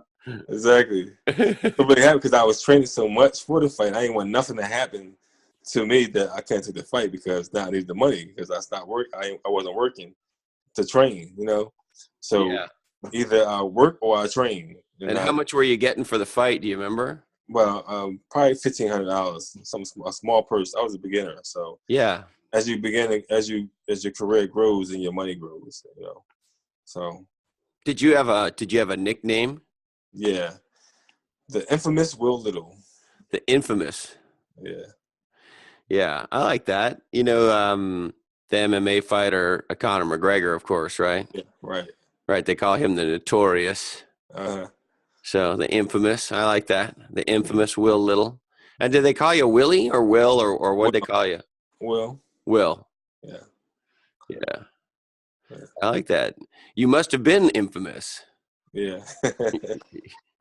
Everybody knew who was getting in the ring. You're right. Yeah. It was good though. It was good. Good career. I mean, at least I experienced it because I wanted to do that when I got out of jail.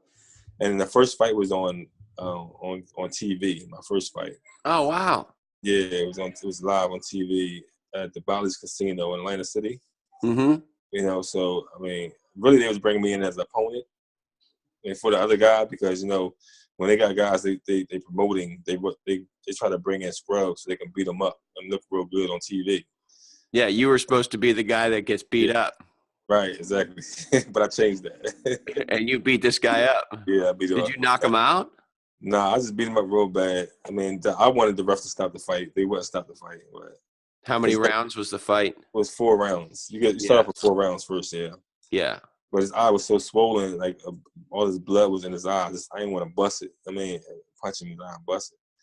But he was relentless because he was like undefeated fighter already. Yeah, he had 2 pro fights that he already knocked out his opponents. And they didn't know I could fight because I didn't have an amateur career. I didn't have a long amateur. I only had 3 amateur fights. So they thought I couldn't fight because I only had 3 amateur fights. And this guy, he had like 110 amateur fights. He was like Golden Gloves, like the best in Atlantic City. So.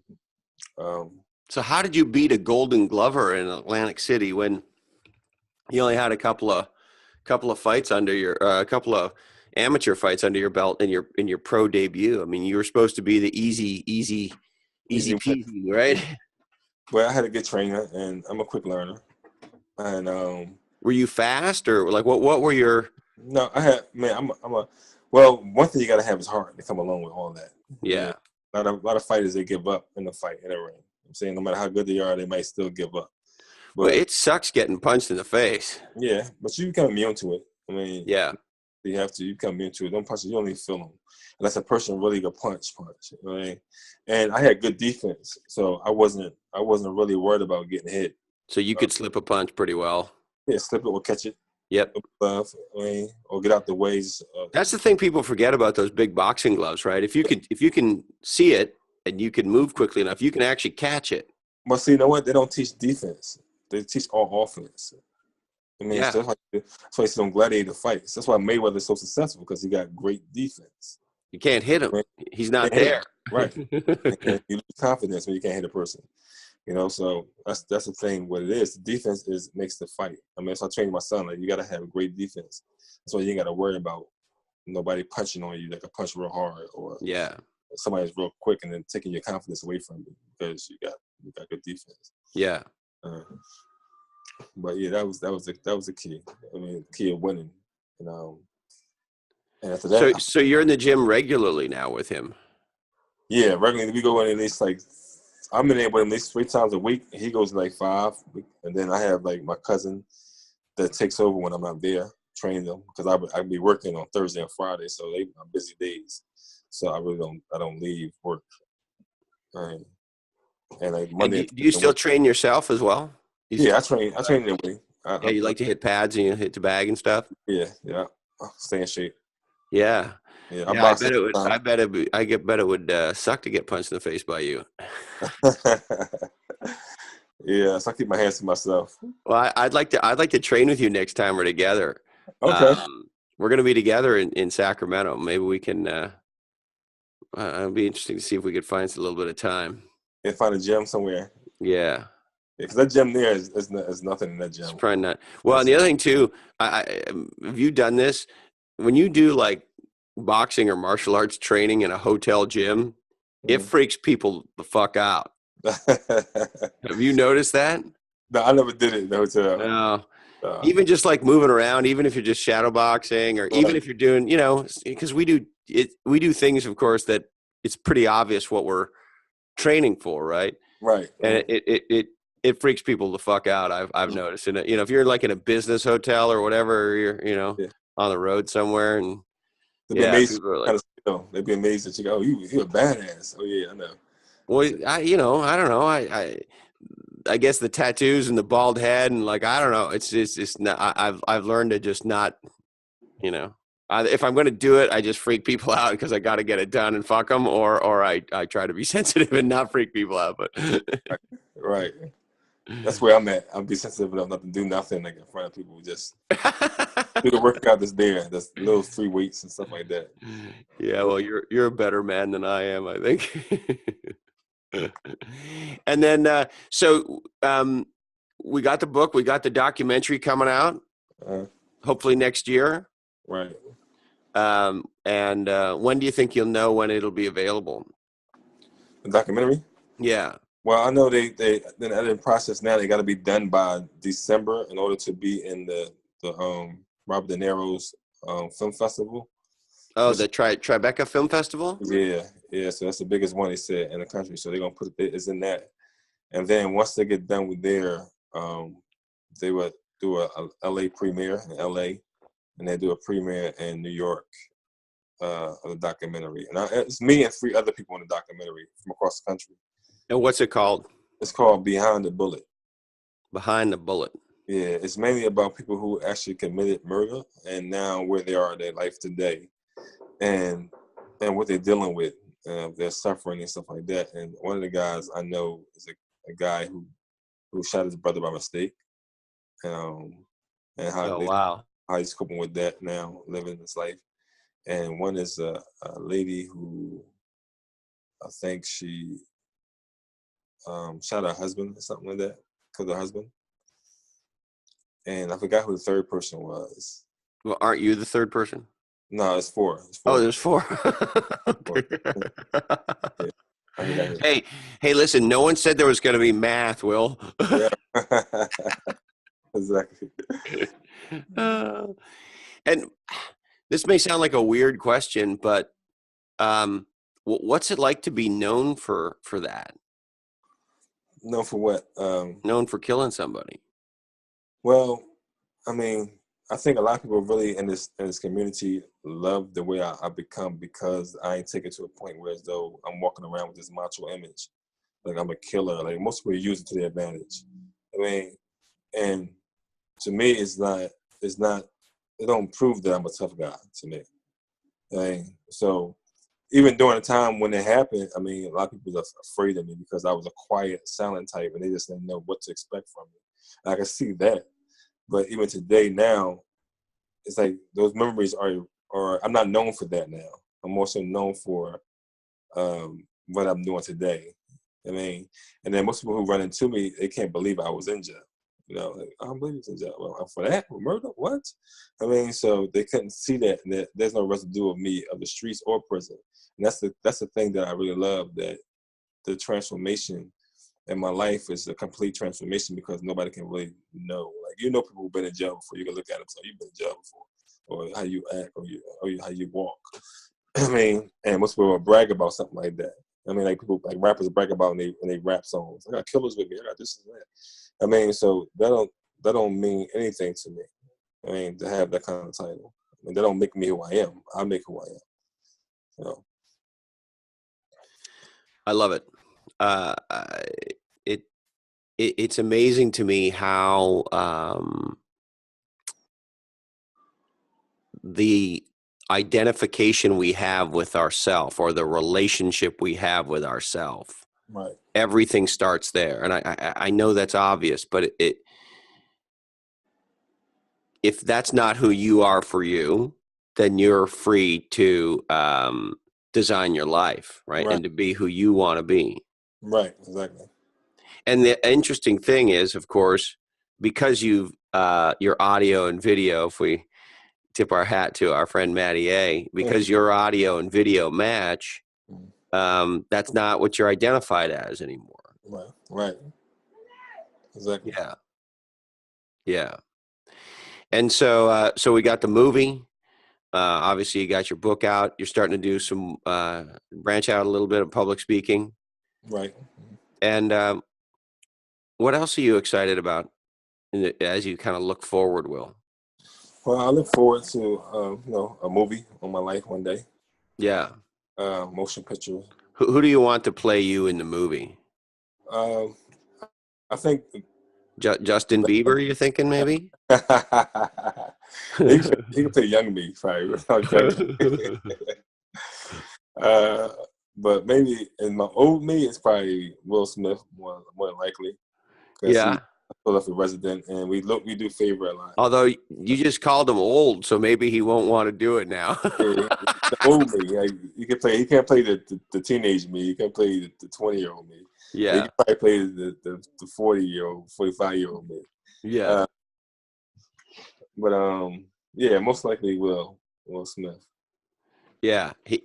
I like, there's something endearing about him. You know, when he was young and he did all that stuff, he was such a goody two shoes and all that. He didn't really resonate with me, but Right. what got me was when he played Muhammad Ali. Yeah.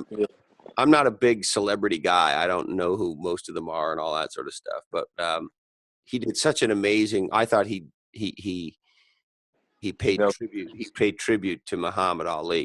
it. He nailed it. Yeah.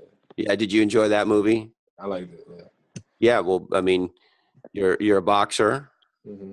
and you're a converted Muslim, just like Ali was, right? Right. Exactly. Yeah.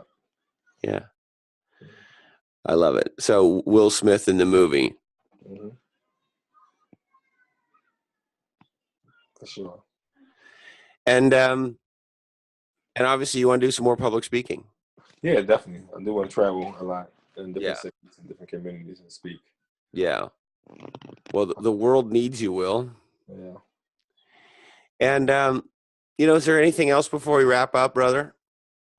No, I just want to say it was a pleasure being on your podcast. You asked some real good questions. I mean, I've been interviewed by a lot of people, Hmm. but you really asked some real good questions, you know. Um, and I appreciate your comments and your you know, what word I'm trying to look for. I can't even find a word to describe it, but mainly like your depiction of me and stuff like that. Things that you said to me earlier too, about when I walk into the room, and that sat with me for a while today. When I was driving home and thinking about what you said about that about me. I mean, so it just amazes me like how people look at me today, opposed to how they looked at me before as a young guy. I mean, so I just appreciate that.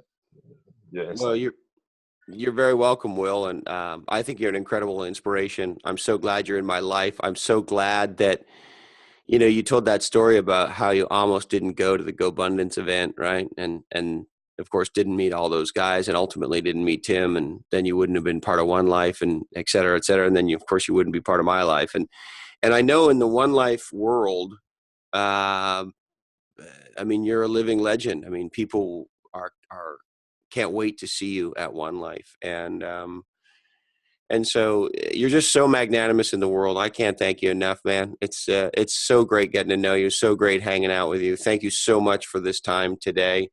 And man, oh man, I can't wait to see you in Sacramento and give you a big hug. And you gonna do some poetry for us, I hope. Oh, for sure, for sure. Yeah, there's nobody in the room texting bullshit or posting emojis on Twitter when you're doing a poem. That's not what they're doing. They're paying attention. Right. Command the room. Yeah. You sure do. All right, Will. All right, Thank Chris. you so much. Bless you. It was a pleasure. It was great. And I hope I get a copy of this if you can. Yeah, of course. Well, it'll be available on the internet for everybody. Okay. And we'll drop it the week of One Life. Okay, that's good. Yeah, so that everybody will have it. Okay. Yeah, I think that'll be really cool, man. Nice. Yeah. So I'll see you soon. Travel well, and peace be with you. Thank you. Peace be with you. There it is. Thank you again, Will Little. You will forever be an inspiration. If you love this episode of Legends and Losers, you'll probably love episode 16 with the most legendary future hacker, Bixen. We'd also love it if you gave us a wonderful review, assuming you think we're wonderful, on iTunes, Podbean, Stitcher, YouTube, or wherever it is you experience Legends and Losers. So please go give us a legendary review. We would like to thank HarperCollins, Instant Classic Play Bigger, How Pirates, Dreamers, and Innovators Create and Dominate Markets. NetSuite, #1 in cloud ERP. Check us out at netsuite.com, and I will be speaking one more date, November in Miami. Send an email to blackhole@legendsandlosers.com if you want an invitation. Equity Directory, connecting startups to the talent and resources they need to build a legendary business at equitydirectory.com. OneLifeFullyLived.org. Come on, check us out. Verve Coffee Roasters in Santa Cruz, California, San Francisco, Tokyo, Los Angeles, and always at vervecoffee.com. Pursuingresults.com. We produce legendary podcasts and Legends and Losers too. Interview Valet. Podcast interview marketing. If you're a thought leader, get your leading thoughts on some podcasts at interviewvalet.com. The awesome podcast, speaking of podcasts, Stop Riding the Pine with our friend Jamie J. Check it out. I love Jamie J. and that show. The Museum of Failure, the official museum of Legends and Losers in beautiful Sweden at museumoffailure.se. The awesome book from our friend and guest on episode 57, FBI negotiator Chris Voss, Never Split the Difference. And speaking of awesome podcasts, Running Through Walls, the podcast from Silicon Valley, from our legendary friends at the venture capital firm Venrock, Running Through Walls. Check it out. We must remind you that this oddcast is the sole property of the Legends and Losers Oddcast Network, and we would love it if you shared the shit out of it. All rights do remain disturbed. Legends and Losers is never tested on GMOs and has been known to cause binging. The producers of this oddcast may have been consuming libations, and we must warn you, this oddcast is clearly produced in a studio that does contain nuts, may contain forward-looking statements, backward-looking statements, present moment-looking statements, and completely asinine statements. Listen to the Tragically Hip, R.I.P. Chester Bennington, never turn your back on the ocean, Tom Waits was right, support your local barber and poet, and hey, let's all try nice to be each other, yeah. Let's all try to be nice to each other. Thank you, Candy Dandy, we love you. And hey, Colin, this oddcast really ties the room together, doesn't it? That's it. Before we wrap, our deepest apologies go to Martin Winkercorn. I'm renaming him. Martin Wankercorn, former Volkswagen chief executive. Sorry, Mr. Wankercorn. We just ran out of time for you. That's it, my legendary friends. We hope to see you again soon on another episode of Legends and Losers.